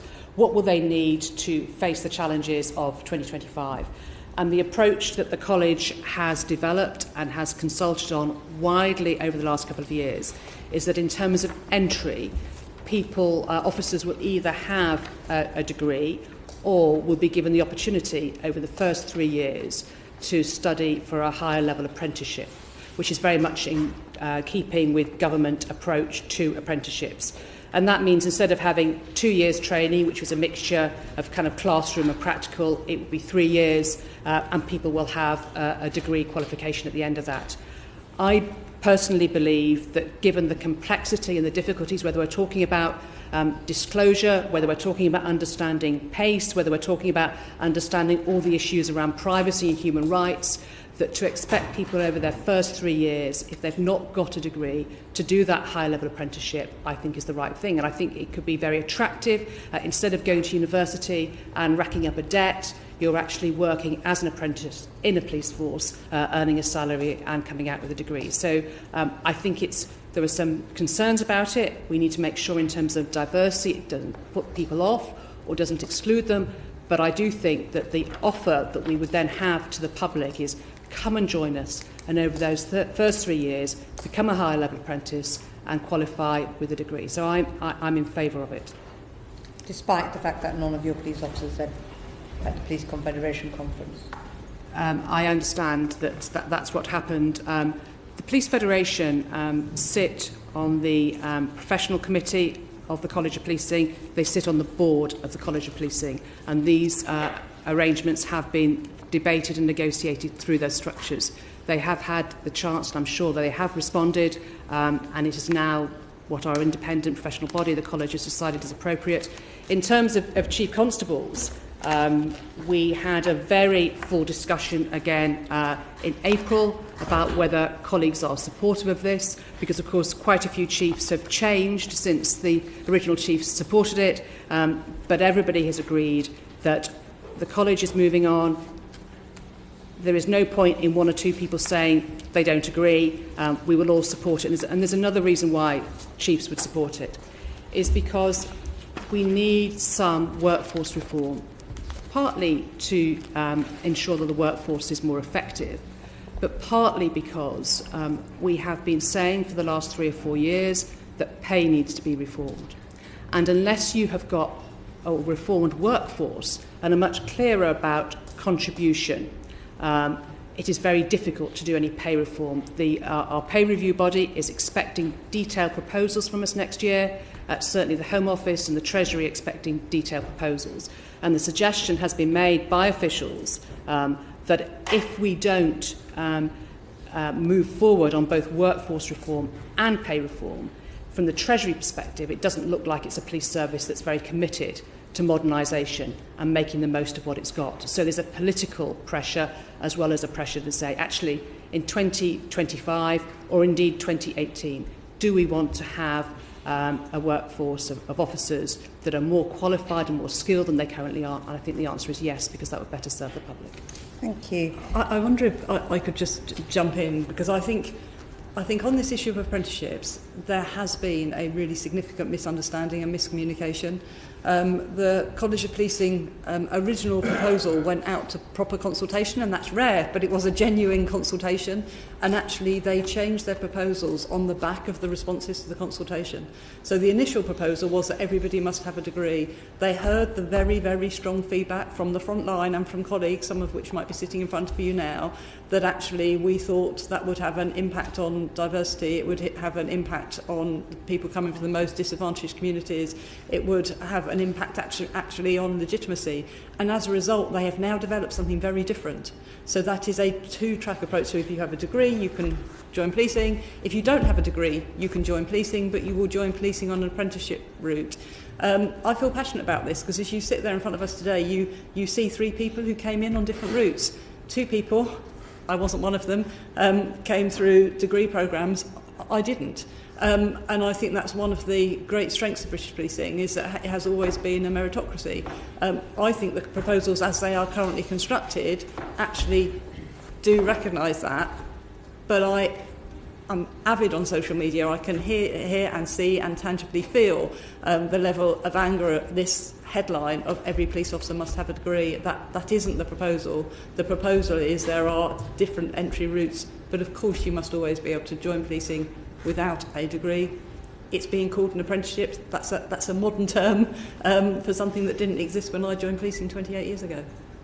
Thank you. We all started as street police officers, and we, I think, understand the craft, if you like, that there is in policing, and the deep expertise that is gained by operational experience. And I would always rather have a capable, bright person in my current workforce without a degree than somebody with a degree who's not particularly capable and sometimes not very bright.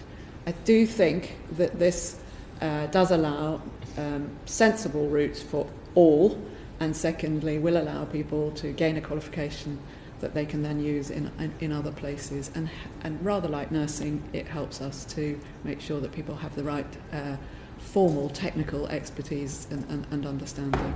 Well, thank you for that, because I think there is this misunderstanding out there. Whilst talking about diversity, it's marked 25 years this year since the launch of the first inquiry, and last month was 25 years since the death of Stephen Lawrence. And I appreciate you've done a lot, certainly in the Met, with regard to diversity. My understanding is that last year the Home Secretary asked for, had conversations with the leadership in the police to talk about the protected characteristics, in particular prioritising race as a protected characteristic. And I'd just like to understand where your thoughts are on that. Sorry, may I repeat that? The Home Secretary... So my understanding is last year, the end of last year, the Home Secretary suggested, or there was a suggestion that the characteristic of race, the protected characteristic of race, should be prioritised in policing to get to up the numbers, diverse workforce, etc. I'm not aware that the Home Secretary asked that of chiefs, but I can do some work to see if we can find a letter or a speech where that was the case. One of the issues in terms of dealing with diversity, we've just agreed a new diversity strategy as chiefs. We try and avoid a debate about which is the most important protective characteristic, because there are very strong views on every side, and we are committed to all strands. However, what has been agreed at Council is that the area where there's most significant gap because of the issues of communities is the issue of race, and therefore a lot of the effort that my colleagues Gareth Wilson, the Chief of Suffolk, and Ian Hopkins, the Chief of Greater Manchester, have been putting in is around BAME recruitment, retention and progression. And I was just looking at the latest figures to March 2017, and that the number of BAME officers is increasing. I mean, it's, again, the pace is somewhat glacial, but it's led by places like London and the Met and West Midlands, and now nationally the figure is 6.3% of officers identify as BAME, and as you know, the national population figure we normally use is 14%. So there's a long way to go, but it is inching up. And one of the things that chiefs discussed was looking at the forces where they have made some tremendous strides, and I think the Met at one point were up to nearly 30% of new recruits.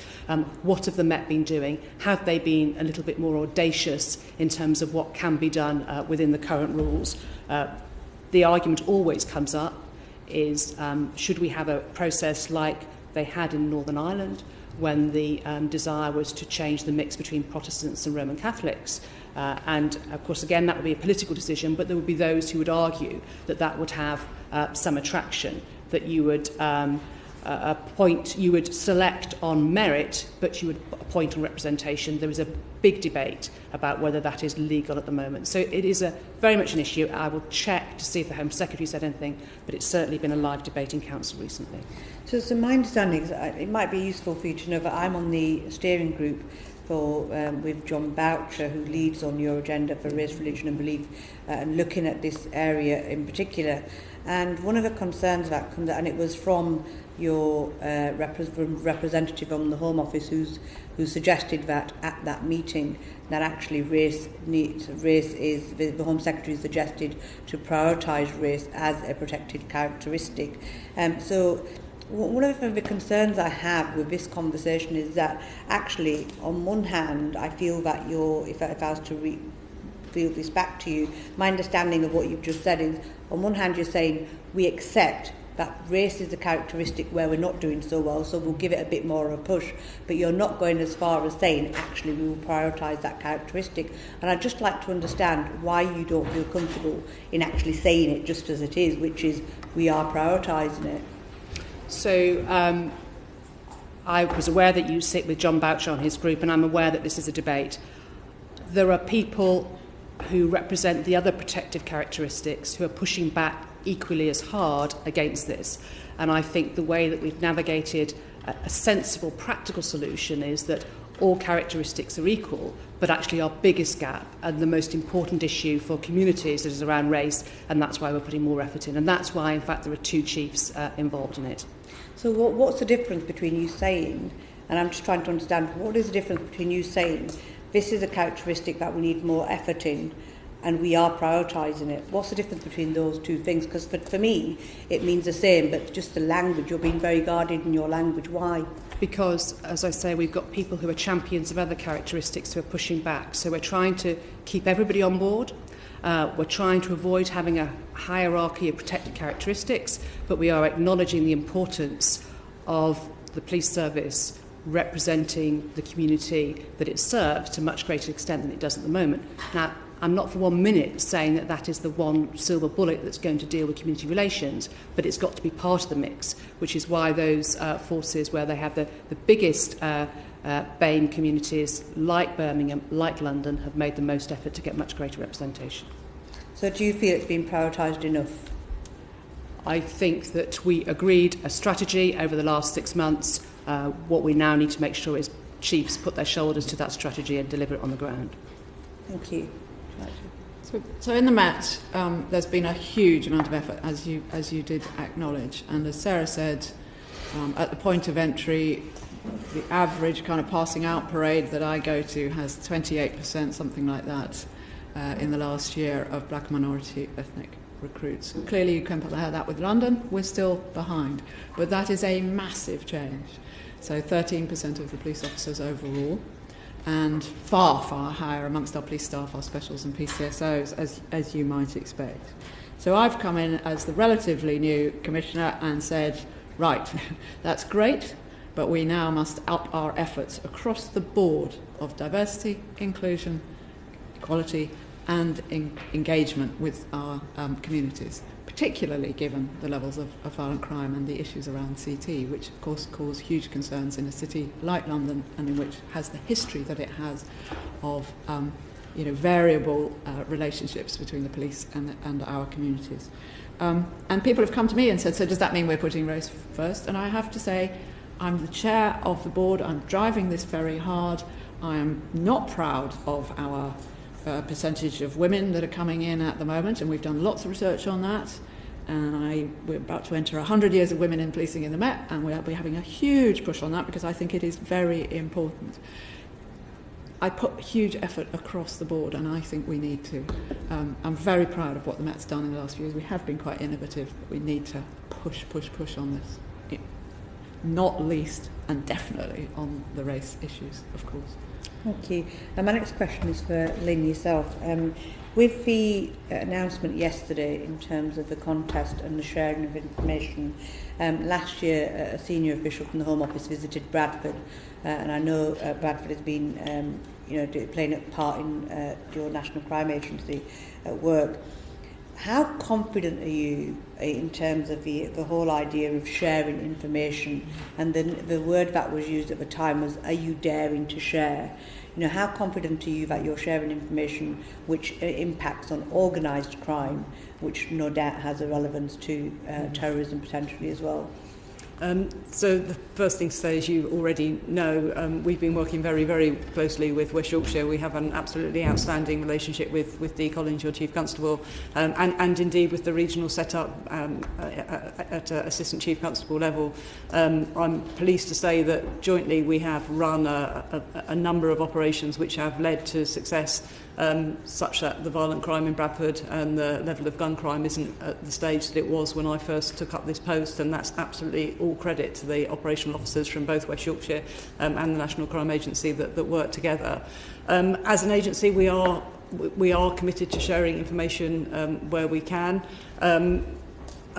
Unusually, we do have direct access to the secret intelligence from the security services, from DCHQ and from MI6, and communities would always understand that we have to be very careful about that information. But in terms of our understanding of the picture about what's happening very locally and where the drugs or where the firearms or where the traffic people are coming from, we are very up for sharing that and looking at building on our local model. It's for that reason that we have allocated a director lead, which is the equivalent of a deputy chief constable, to each of the regions to go to the PCC and chief constable meeting and share with absolute candour the picture as we see it, and to hold one another to account. And will that be filtering down to councils, local districts and police forces as well? That's absolutely my expectation, and if that isn't your experience, then I'd be pleased to hear it. Thank you. The BBC Panorama Police Under Pressure programme, I'm not sure if any of you watched it, but there were some really, really good examples of policing. But it also highlighted the stark reality of how resources are really, really thin. Do you feel there's an environment now where the police have to manage the expectations of victims with regards to certain types of offences? Do you think the government is giving you enough resources you need, given the changing nature of crime? And that's to all of you, really. Could I start? So one of the things that I spend a lot of time thinking about is how we expose the changing nature of serious organised crime to communities, because understandably they will be highly demanding of things that they see. So they will be highly demanding of a lack of neighbourhood presence, they will be highly demanding of drug dealing on the streets, they will be highly demanding, understandably, around counter-terrorism. But actually, we know there is a lot of activity. Your children are more likely to be abused online from within their bedrooms. People are more likely to be able to order drugs from the dark web to be delivered by post. That is a very different changing nature of crime. So I think in all my 28 years of policing service, we have managed or worked with the public and victims to manage their expectation. In some instances, our policing service, and I say this from my time as a Chief Constable or when I was working in London, doesn't meet everyone's needs. So sometimes people would rather engage with us online, sometimes people would rather engage with us face to face. The challenge, I think, is helping local people in local communities understand the totality of the demand that we are facing, and that actually there is a lot of work that sometimes goes on invisibly, which protects them and is as important as visible policing presence. And I think that's a really hard balance to get right. I think that Panorama programme illustrated very well the difficulties that a force, particularly like West Yorkshire, is under, the way in which demand has changed, but also that focus on safeguarding and protecting people, I think, was very well illustrated. And the concern that do you remember there was a shift? They'd spent a long time looking for somebody who was missing, and it just turned out he'd not been answering his phone. And I think all of us would say that we do need to look after people who are vulnerable to harm. But sometimes officers, do get tied up for hours and hours doing that. And of course, while they're doing that, they're not maybe doing proactive policing. So the level of stop and search, for example, is down substantially. The level of charges, the level of cases going to court are down across the country. So I think none of us would want to say we shouldn't be doing that or somebody shouldn't be looking after those who are vulnerable. But it does absorb an awful lot of police time, and I think it illustrated the issue very well. I've got a final question, just for yourself, Cressida, and it's something I always ask every Chief Constable when it concerns MQM, and I've just returned again from Pakistan, and it's quite an embarrassment as somebody of Pakistani heritage that this murder case of Dr. Aftab is still not resolved. We've still got investigations ongoing, and it seems, people genuinely straight up ask me, are the British police, is Altaf Hussain immune to British law, and does he get impunity? And it's quite embarrassing. Where are we at with it? So in relation to the murder specifically, that investigation does continue. You'll probably be very well aware that we have put an enormous amount of resource into that. We are absolutely determined that we bring the murderers to justice. There are and have been some very complex issues to resolve, because this is a crime which, clearly, as you have indicated, has some very strong overseas connections. We're working very closely, and we're working very closely with the Foreign Office and indeed with other authorities to try to progress this further. We will do everything in our power to bring the murderers to justice. And in relation to the sort of associated and broader points, you will be aware of occasions in which we have taken action and brought files to the CPS. I spent 2 years in the Foreign Office. I am aware of how concerned some parts of some of our communities, both here and indeed in Pakistan, are about what has happened. We will seek to uphold the law, and in relation to, in this country and in relation to the murder, we absolutely are determined to try to bring people to justice. Jill Lawson. Thank you. Chair, can we come back to child sexual exploitation? It was interesting that in your opening comments it featured quite heavily, and it strikes me there are sort of four areas of challenge. Firstly, there's the historic child sex abuse cases, which are still taking up a lot of your resources and certainly a lot of court time. Secondly, there's probably the additional caseloads that have come through because people have been now more emboldened to come forward with allegations, either historic or contemporary, of sexual abuse, both children and adults. Thirdly, there's the technological opportunities of abuse through the dark web, as we saw at the NCA, quite alarmingly in particular. And then fourthly, new versions of sexual exploitation through social media, which you commented on.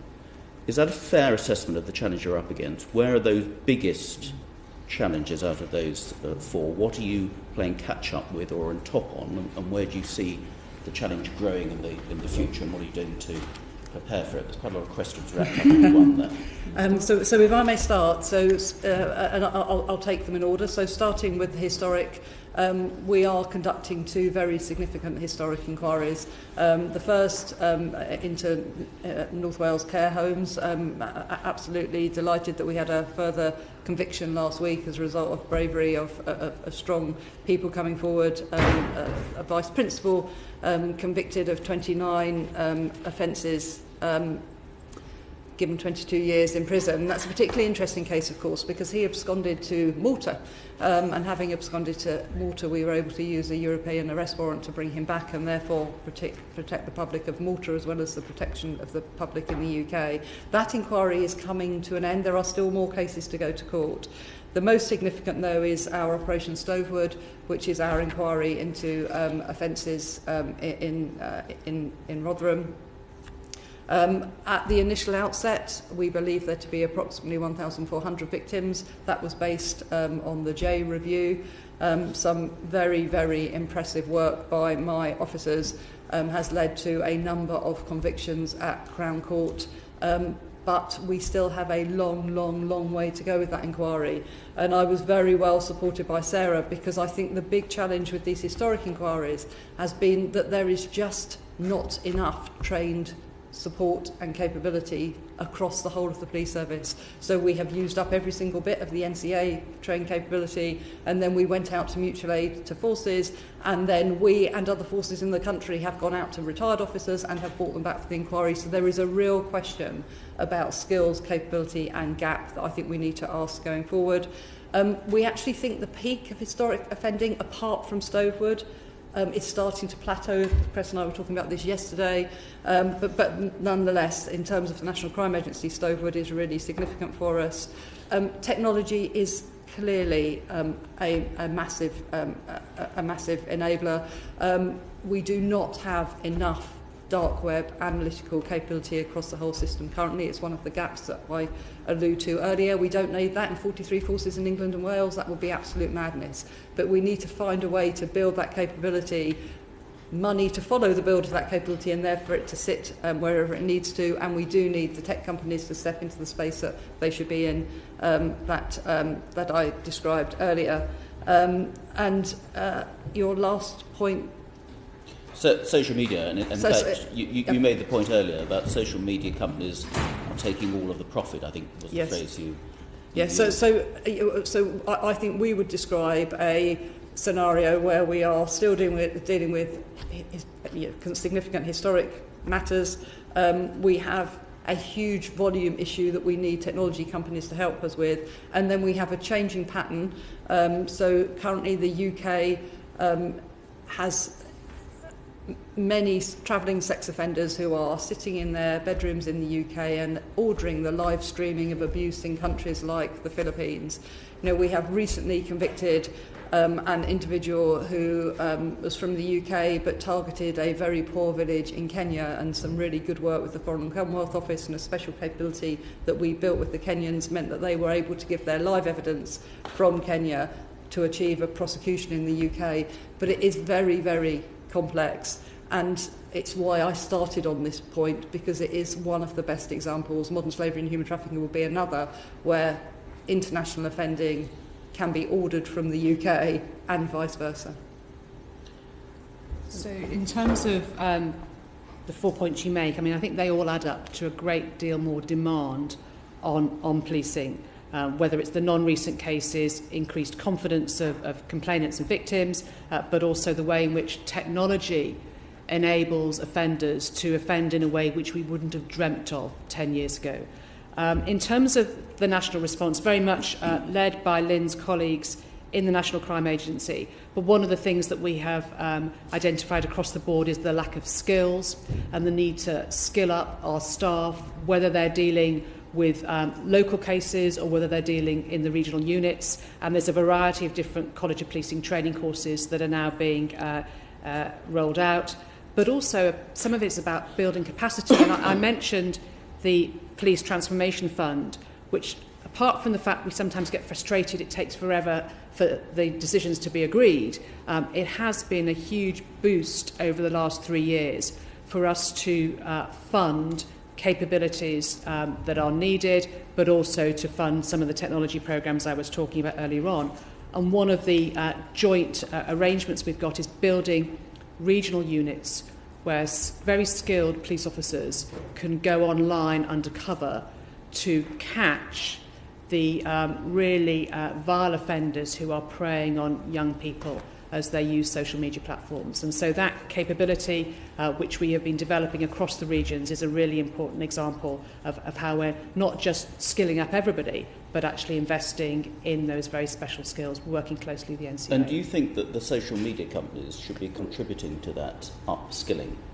So I know through CEOP they do have some sort of role. What we've talked about more with the social media companies is the sorts of things that I mentioned earlier on about how they make it much harder. What could they do in terms of pre-filtering, pre-screening? What are they doing to make their platforms safer? What are they doing to reassure parents, maybe with a sort of kite mark, that this is something that's safe, that people, 45-year-old men cannot masquerade as 13-year-old boys. What sort of artificial intelligence and machine learning could they use to identify that sort of behaviour? So we have an ask. I think they do a little bit more directly, but Lynn may be better positioned to answer that. But you have an ask, but have they responded? So we had a very good partnership day a couple of weeks ago now, where a number of the technology companies came. I still think it's a work in progress. So what they are very good at is identifying an image and telling us about it. My personal view is that is not enough. Actually, as Sarah's detailed all the things that we have asked for, but when they tell us about an image, we then have to do comms data checks. We have to do an intelligence build around it. They already have all that information. And I think they should be giving us an intelligence package that enables us to get to the bottom of identifying who the offender is. So that sounds woefully inadequate to me as to the contribution you are getting. You quite rightly identified that there is a large amount of profit being made by social media companies. We have had the social media companies in front of us, and I have to say every time they appear in front of us, their testimonies are even worse than the previous time. You started off by saying, absolutely rightly, that a huge increase in your work and pressure on your resources is being caused by the opportunities for crime in this area and many other areas, but let's concentrate on child sex exploitation, now presented by commercial companies offering social media platforms which host this sort of stuff. Do you not think that at the very least they should be working, not occasionally, not giving you some information on a photo, but actually there should be a genuine partnership in which they put a lot of resource so that they can work with you to help them prevent it getting on their platforms in the first place, and you making your job easier for how you root out those people responsible for it. Because it sounds at the moment a slightly haphazard arrangement, and it should be a much stronger partnership with them contributing much more, shouldn't it? So I think with the changing nature of crime, there is a genuine need for a completely different relationship with all bits of the private sector, whether that's the banking sector, the insurance sector, the solicitors, regulatory firm, whether it's social media companies. The changing nature of crime means that we need a different relationship with the private sector. There are great things that come from technology, as well as in enabling crime. It also can help us detect crime. So I don't want to completely decry them as some sort of enemy, because that would be inaccurate and unfair. But I do agree that actually it needs to be more systemised and more coherent than it currently is, and that there is progress we should make on the four asks. And equally, in the same way I'm stressing to the committee, I don't think we should take problem by problem. I don't think we should be doing that with the social media companies either. So whether it's counter-terrorism, whether it's CSEA, whether it's images of violent crime, this needs a different approach to their engagement and their moral, I think, responsibility to prevent crime in the UK. Lynn mentioned counter-terrorism. You'll be familiar with the counter-terrorism internet referral unit, which was founded about 8 or 9 years ago and had a very transactional relationship initially. And you'll also be aware that that has now, partly because of technology and willingness, moved on massively in terms of the degree of partnership and the degree of assistance and the degree of automation and different sort of responsibilities. I think it's vital that we do look at it across the three arenas that we've talked about in law enforcement of knife crime, violent crime, child sexual abuse in particular, and also counter-terrorism. It's also vital that we approach the companies in a coordinated and coherent way, which we are doing, I think. But they could have said, I think, in the past that they get asked different things by different people all of the time to try and improve this or that or the other. And we want to work with the Home Office on this also, who have convened a group, and the last Home Secretary and indeed this seem very eager to do that. To cut to your point, though, as the world changes so fast, as they have so much information and technology, and I think increasing understanding of their social responsibility, I am absolutely looking forward to the kind of vision that you talk about, and that's what I said to my teams. That sounds great. In 2 years' time, I want them to be doing all this stuff that we're currently doing. So my analysis of that then is that really what you require most of all is not necessarily more regulations. It's not actually more laws. It's greater capacity and understanding with which an instant gain could be a much greater input and partnership with the technology companies. I think that's a fair summary. Two other brief points I could just mention.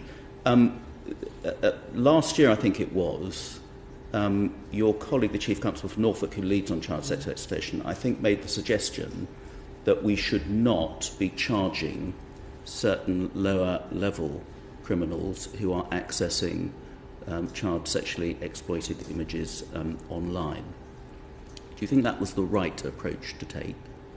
I would describe the problem in a slightly different way. I would start from the position that we need to be better at identifying the high harm offenders and taking more assertive and speedier action against them.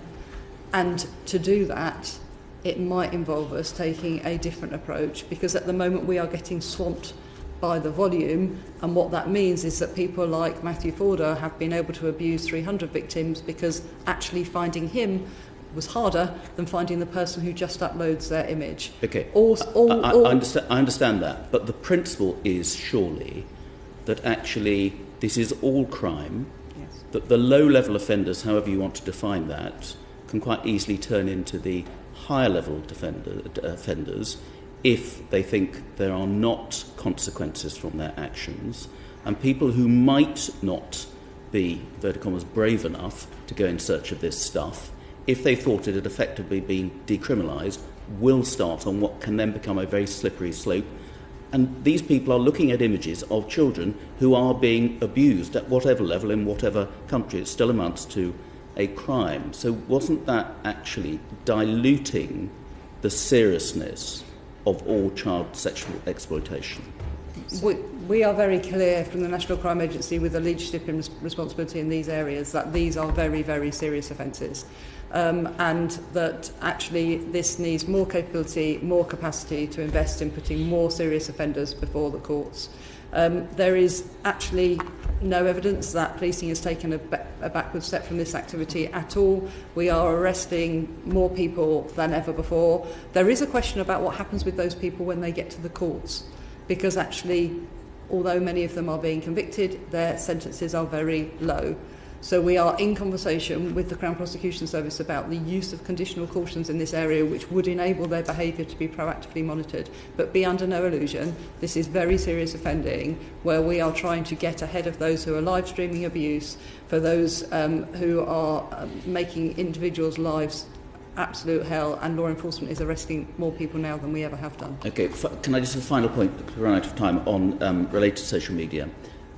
Last year, your colleague, the Chief Constable in Durham, and I were in a debate in the Durham Union, and it was all together with the debate was all about, should we give up some of our privacy in order to improve security? So the balance between privacy, personal privacy and security. And despite some exceedingly robust performances by the Chief Constable and me on the same side, saying yes, we were emphatically beaten. Despite the fact that just about every student in that debating chamber, simply by looking on various social media platforms of theirs, I could have found out, and did in a few cases, every detail from their sexual preferences, their shopping habits, their drinking den of choice, and assorted other things. But they thought nothing of that information being readily available. But when it comes to, should the police have access to things like this, then that's a definite no-no. Do you think you've got a challenge as to how you sell, how you use social media, and how politicians use social media to the public at large? So I think we do still have a challenge. I agree it is very curious that people are so happy to share massively personal information with private companies, and in a way that will then allow other people of all sorts to access massive amounts of information about them. And of course we can't generalise. Different groups and different, particularly demographic groups, seem to have quite different attitudes to this. But I was heartened as the Investigatory Powers Act bill went through Parliament, by actually the degree of understanding that was achieved in relation to that, and the surveys that showed reasonably high levels of support for the work that needs to be done to keep the country safe, and the level of intrusion that will then come from that. I think we all understand that the public should rightly be concerned about the state, and then separately law enforcement's ability to look after their information effectively, for example, and to only act within the law and be proportionate. But I do think we need to explain to people even more and even better just what we need to do that. And I'm sure you were excellent in the debate, but we need loads of people saying this all of the time. Because actually, when the consequences are thought about on both sides, I think, sort of rationally and understanding what is going to be done and what the benefit of that would be and what the risk is, I think most people would be much more trusting than some people appear to be at the moment. But we have to work at the wider confidence issues as well, don't we? The public in general have very high levels of confidence in their police, but they do have some concerns about the idea of Big Brother, and that's not just about the police, that's the state as well. So there are inconsistencies, I would agree, in terms of what people share with companies and what they would want the state to know. But I do think some of the issues about Facebook and Cambridge Analytics over the last 6 months have made people a little bit more concerned. I think it's really important that the state doesn't get out of step with public views on this. I think, as Cressida says, we have to be careful that sometimes the loudest voices are not those who represent the general public. But I'm quite clear that in terms of us maintaining the support of the public and they're having confidence in the tools and tactics that we use, we need to have these debates, we need to have the right sort of legal framework, and of course that's a challenge because the technology is moving forward so quickly. And so things like facial recognition, we rely on some very minor bits of the law for our framework, and all these sorts of things that actually Parliament should be deliberating more so that we can ensure that the public do have a say on the sorts of things that we're doing. Commissioner, I'll start off with looking at knife crime. A jury at Maidstone Crown Court today is deliberating in relation to a tragic death in my constituency, Carl Yule, a 17-year-old who was stabbed by other teenagers. And one of the most difficult things a Member of Parliament, anyone has to do, is then to sit with the relatives, and in this case the mother of the young teenager, and who wants justice for their child, but also who wants to ensure that everything that can be done is being done to ensure that this doesn't happen to others. In relation to Medway and my constituency in Gillingham and Rainham, that area has never historically had a gang crime. We are very in close proximity to London. Transport links are very speedy now with high speed and other connectivity. And a lot of what happens in London affects areas like Medway, and I think one of your colleagues mentioned areas in Manchester, if there's incidents there, will then be other neighbouring areas will be affected in close proximity.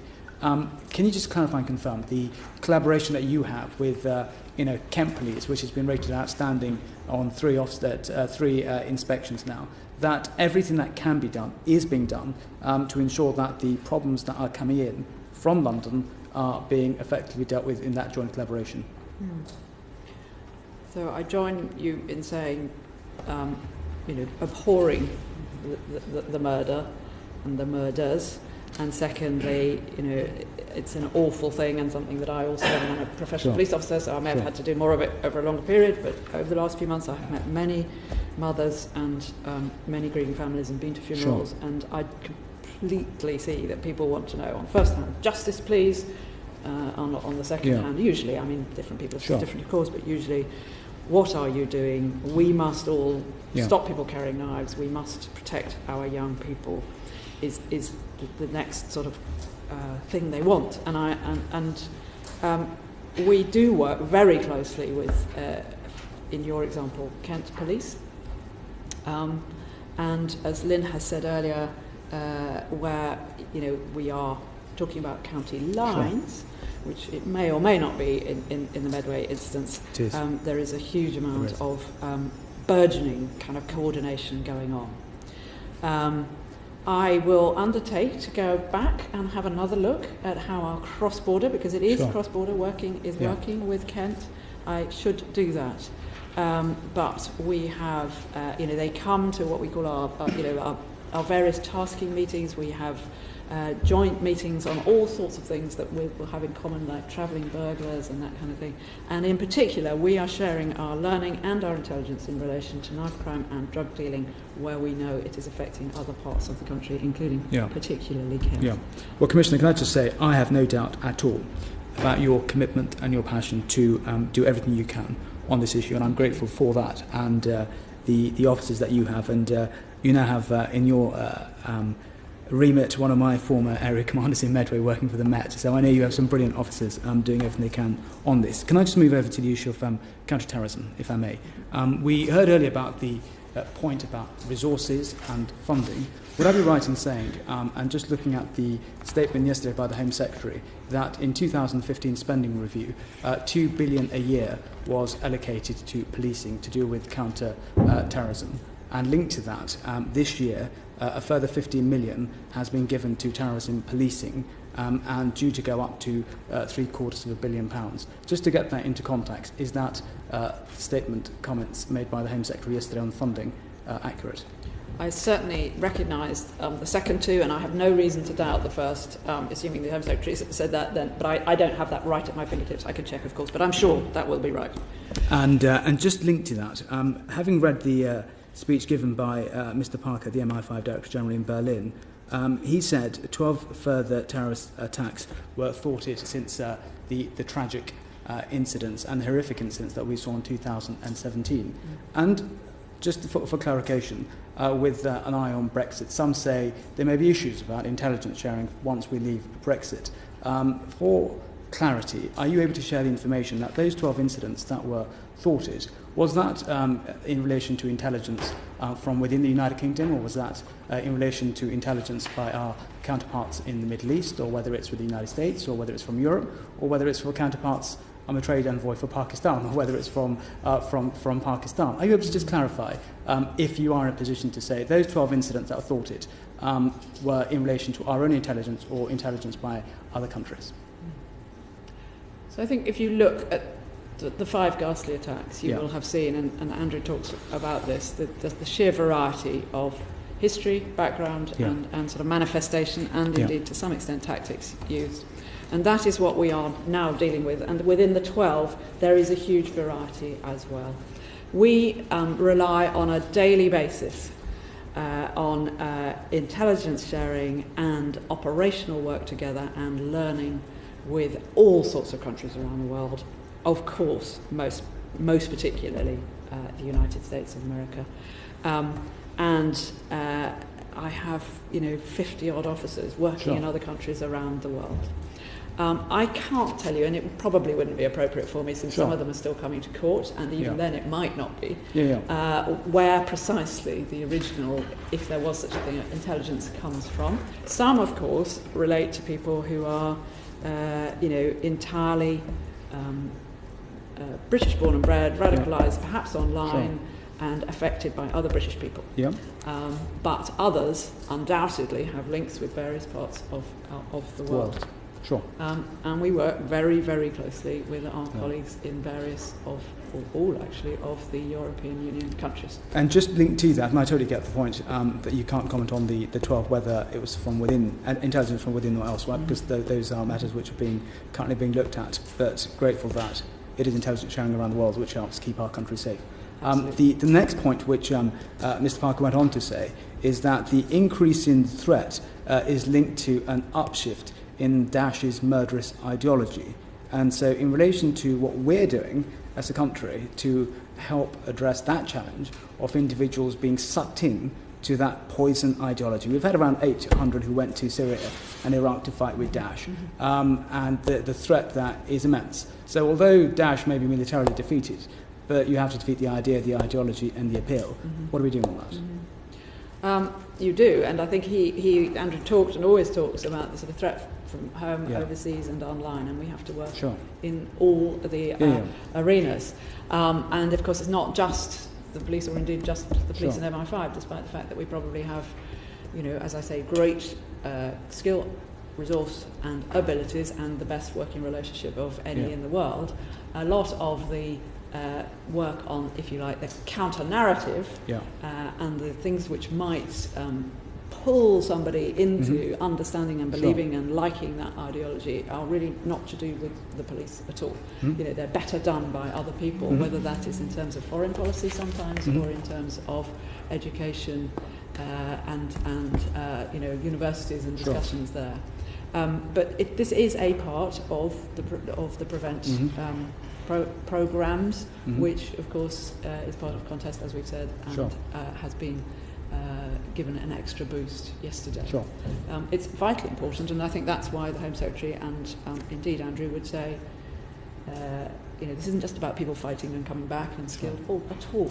It's about the ideology, and therefore that's why we say probably this tempo of work, which is very high for our people, in keeping the public safe, will continue for at least 2 years. And just clarification on that, you had a brilliant former assistant Commissioner, Mr. Rowley, who dealt with counter-extremism and counter-terrorism, and he said that is often members of the individual's own community, which help identify individuals, subject to radicalisation, extremism, and it's communities on the front line which help defeat extremism. He was absolutely right then, and he's absolutely, I think those words are absolutely right now. Just coming onto that in terms of prevent, and you said about revamping prevent. And I know when prevent came into play before we had the problem with Dash. Dash came after that. So in terms of prevent and revamping, how are you going to do it to address that new challenge? So the first point is communities defeat terrorism is actually a phrase even from actually further back in terms of the threat we used to be dealing with in terms of Republican Irish terrorism. It is absolutely true. We completely believe that, all of us, and we have seen, I believe, a considerable change. I've been involved in this since 2001. I've seen a considerable change in our communities in terms of people's desire to assist, the information we get, the volume, the type, the people tipping us off, mothers sometimes telling us, I'm worried about Fred, or even Fred looks to me to be on the way to go and do something. And we have to keep working at that. And that is about much more than just prevent, actually. That's about, for example, in policing terms, as we've said, about having good local relationships, about having good community engagement, people understanding who we are, what we stand for, that we can be trusted, and we know how to get information from the streets of Bexley Heath into Thames House and potentially overseas, properly and carefully and quickly. Prevent is, as I say, just a part of it, but prevent itself has had some fantastic results, including in the post-Daesh era, and absolutely recognises the pernicious ideology, I don't want to use that word, the extraordinary communication ability that Daesh has used. They are consummate communicators, as horrible, terrifying terrorist groups go, compared with any that we've been working against. And so we do need to recognise that and work with others, including, of course, the internet companies and the tech companies, to deal with it. Look, can I just say that I've got nephews who are 17, 15 and 9, and I don't want them to be sucked in, because anyone can be sucked into this poison narrative. And I think what Prevent does, and what it's set up to do, I fully support. But the point I say when you talk about revamping, when you speak to communities, is that considering it's an ongoing model, that the concerns that communities may have is to take them into account, because you've got to build trust and confidence. And therefore, that as this goes on, that where those concerns are. And half the problem that we have is we don't explain to communities how it works. And and therefore it's about engaging and listening, because we all want to do the same thing, about keeping our children and our country safe. And this, I think, goes a long way in that. Just a couple more questions on this before I move on finally. The 3,000 individuals are of interest to the police in relation to extremism, and around 3,000. Are you able to say, because the threat that we have from extremism is some is Daesh, some is Al-Qaeda inspired, and some is via far-right extremism. Are you able to say what percentage is what in relation to that 3,000, the numbers of interest that you have? So the 3,000, or as you say, thereabouts, figure comes from the security service. I think it was the security minister who said it, but it's the security service figure, and that does relate to the non-far right threat, as I understand it. I cannot give you the exact numbers. What I can tell you is that, as well as the 12 plots that were disrupted that the security service talk about, we also, of course, last year disrupted 4 extreme right-wing threats.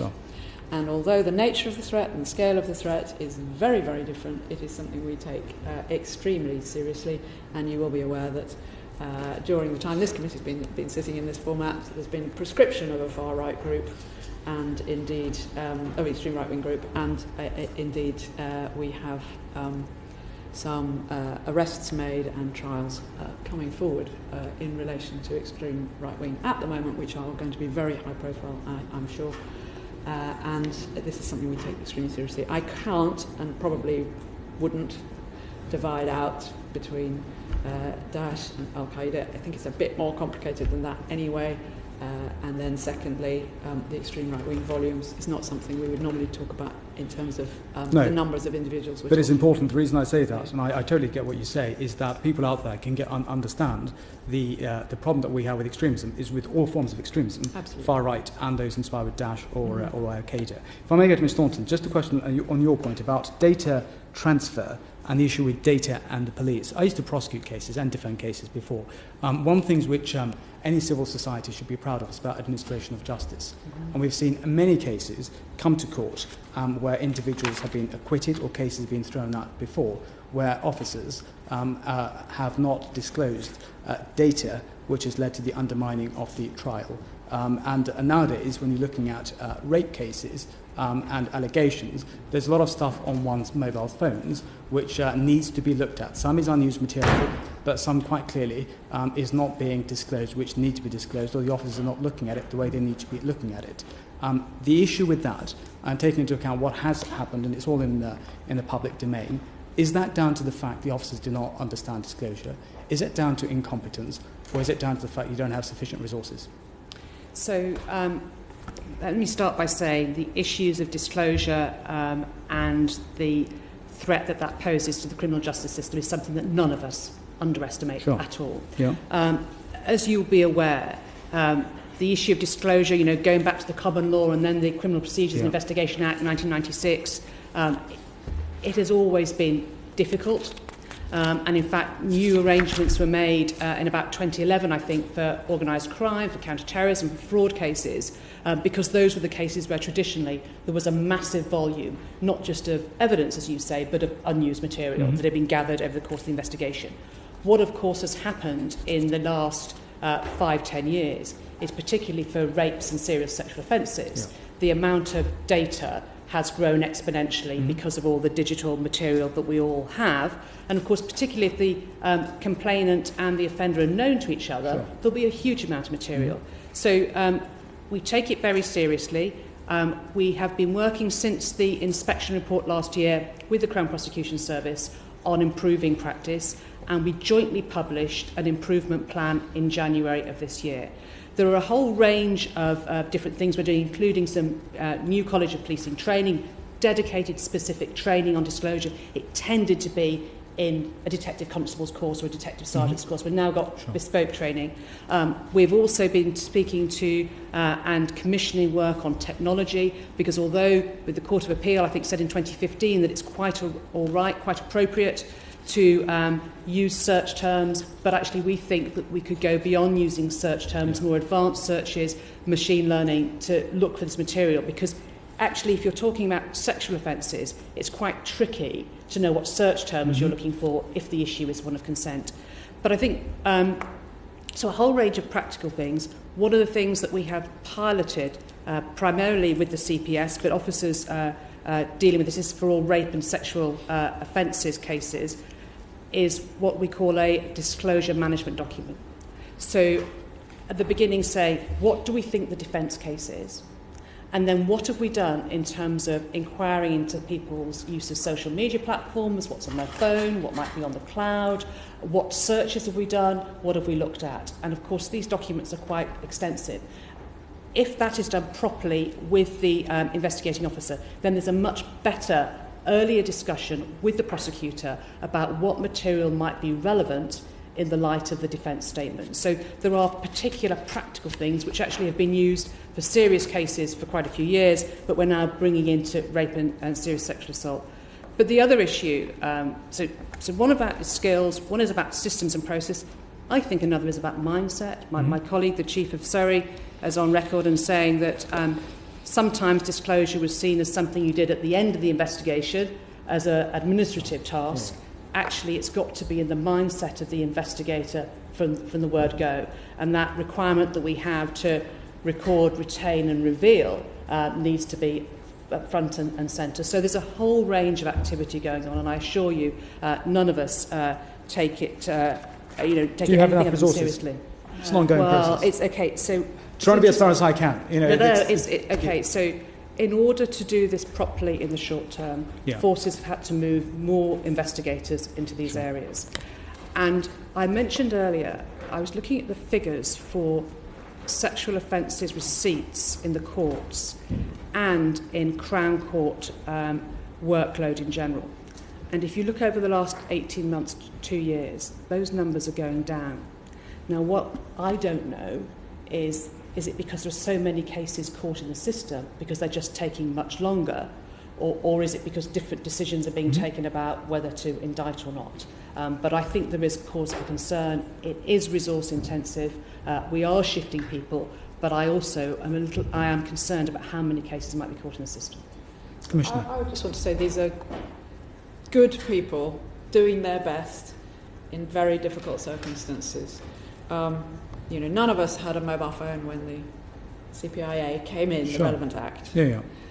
We see a doubling of data that we have to deal with every 18 months. It's partly because we're examining so many more devices. As Sarah says, that is partly because of lifestyle changes, but also because we're dealing with a greater proportion of offences in which, in particular, the relationship is such a crucial thing. And the volumes, I know you know this, sir, but they are utterly staggering. You know, even on a not a relationship thing necessarily, but in a counter-terrorist investigation, you know, we take now 10 on average, 10 terabytes of data, could be 30. So that's the British Library has 150 million items in it. That's 32 terabytes.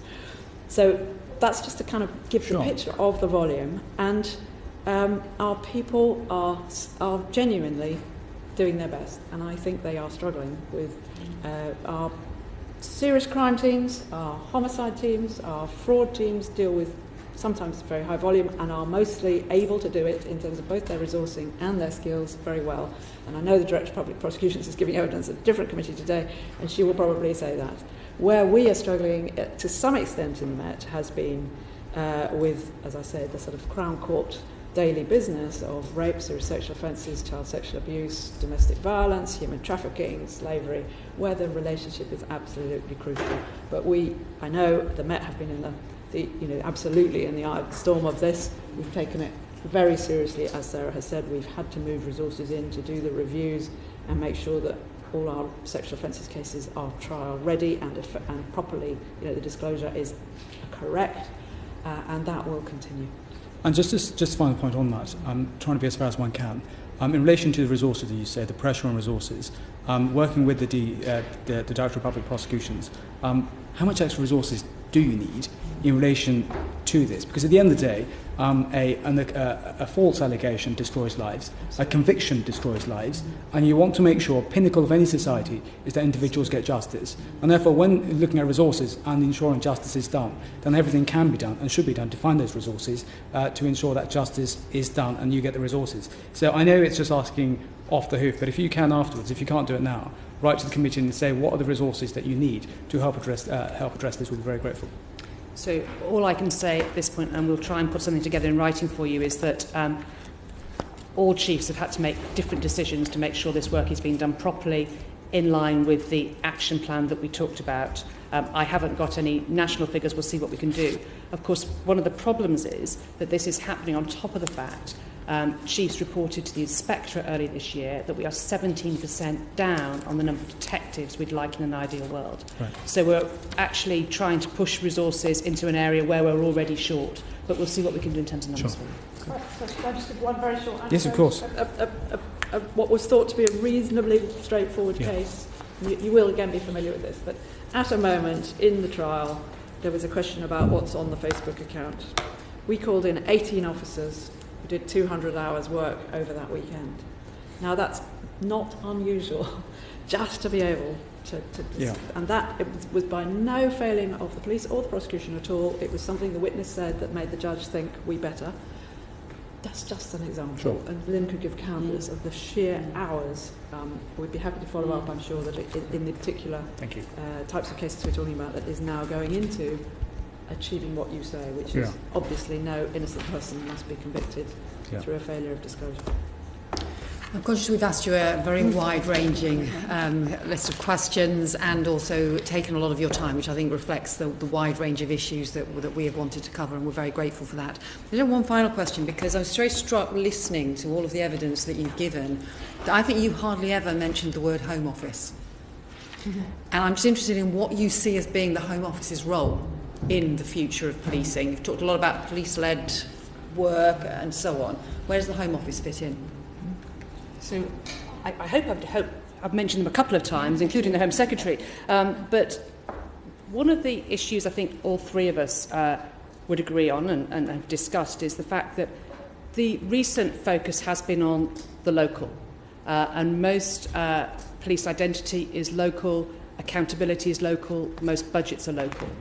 But it does beg the question about what is the role of the centre, and how do the various pieces at the centre, which include Home Office, but include my own organisation, include the National Crime Agency, the College of Policing, how do we work together?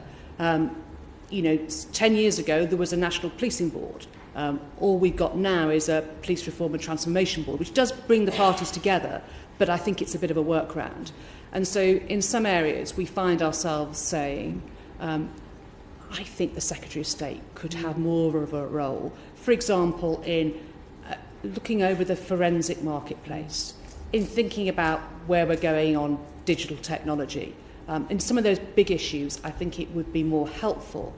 And there have been signs, I think, with this police minister that they're beginning to move into that space, or at least to begin to think about that now. So I concur with Sarah's position. I described earlier to you a system that has a very centralised and devolved at the same time approach to counter-terrorism. We don't see the same for serious organised crime. We don't see the same around forensic delivery places. We don't see the same around tech. At the moment, we are in a space where effectively the operational leaders of the service are trying to negotiate delivery models. And I think there is a big role for the Home Office in that space.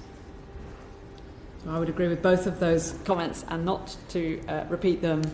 I think we are seeing, encouragingly, and I would like to see a lot more of the Home Office having an overview, a central understanding, a desire to get things not short-term, particularly funding and that kind of thing, but longer-term and more coherent. And alongside that, to have genuine sort of trust and confidence in us as police forces and police leaders to be able to do our job, and to be able to kind of speak up for us on occasion, or influence others to speak up for us. It sometimes feels like there is not much central push. It's kind of get on with it, good luck. But at the same time, historically, I think it's sometimes felt a bit sort of parent-child. And we are in this together for our public, and we would love to work ever more closely with the Home Office, so that they feel even more confident in us and they can project that to others. And an area we haven't talked about, but I know is of interest to you, is actually developing our leaders, and particularly finding the next generation of chief constables. There's a whole set of issues there to discuss. I won't, but one of them is, I think the Home Office could have a really important role in that, and at the moment it is very... I think they need to do a review together with the rest of us of how we much improve the situation of volume of high-quality candidates for the future into the chief constable roles. But that's an example. So if you had a one-sentence sort of final answer, I suppose, to give to the Home Secretary. The new Home Secretary said he wants a new approach, wants to work with policing. We had the discussion about resources earlier on. Other than resources, what is the one thing you would ask the new Home Secretary to do? Support us publicly. Support my people. Obviously. Criticise us when we need criticism. Obviously hold us to account in the areas he has that job to do. But support us. They need to be well led, they need to be well equipped, they do need to be well resourced, and they need to have a public who feel confident because they should be, and they need to be given the benefit of the doubt when things go wrong and not have a point finger of blame. And in saying that, I am not criticising any previous Home Secretary. I just think that's a movement we all need to engage in. I think I would say build on the comments that you've said at the Police Federation conference, understand the totality of the threat. It's too easy, I think, to be drawn or swayed about what's most important at any particular time. Understand the totality of the threat and resource it appropriately. I would echo the points upon support. That's really appreciated, what was said at the Federation conference by people right across the service. But in terms of what I would specifically want the Home Secretary to do is to develop the role of the Home Office in providing that framework and architecture for law enforcement, security and policing. Thank you very much. We really appreciate your time and all of your evidence this morning. Order, order. The proceeding has ended.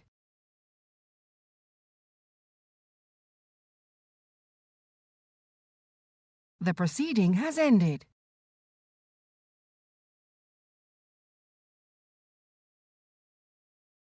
The proceeding has ended.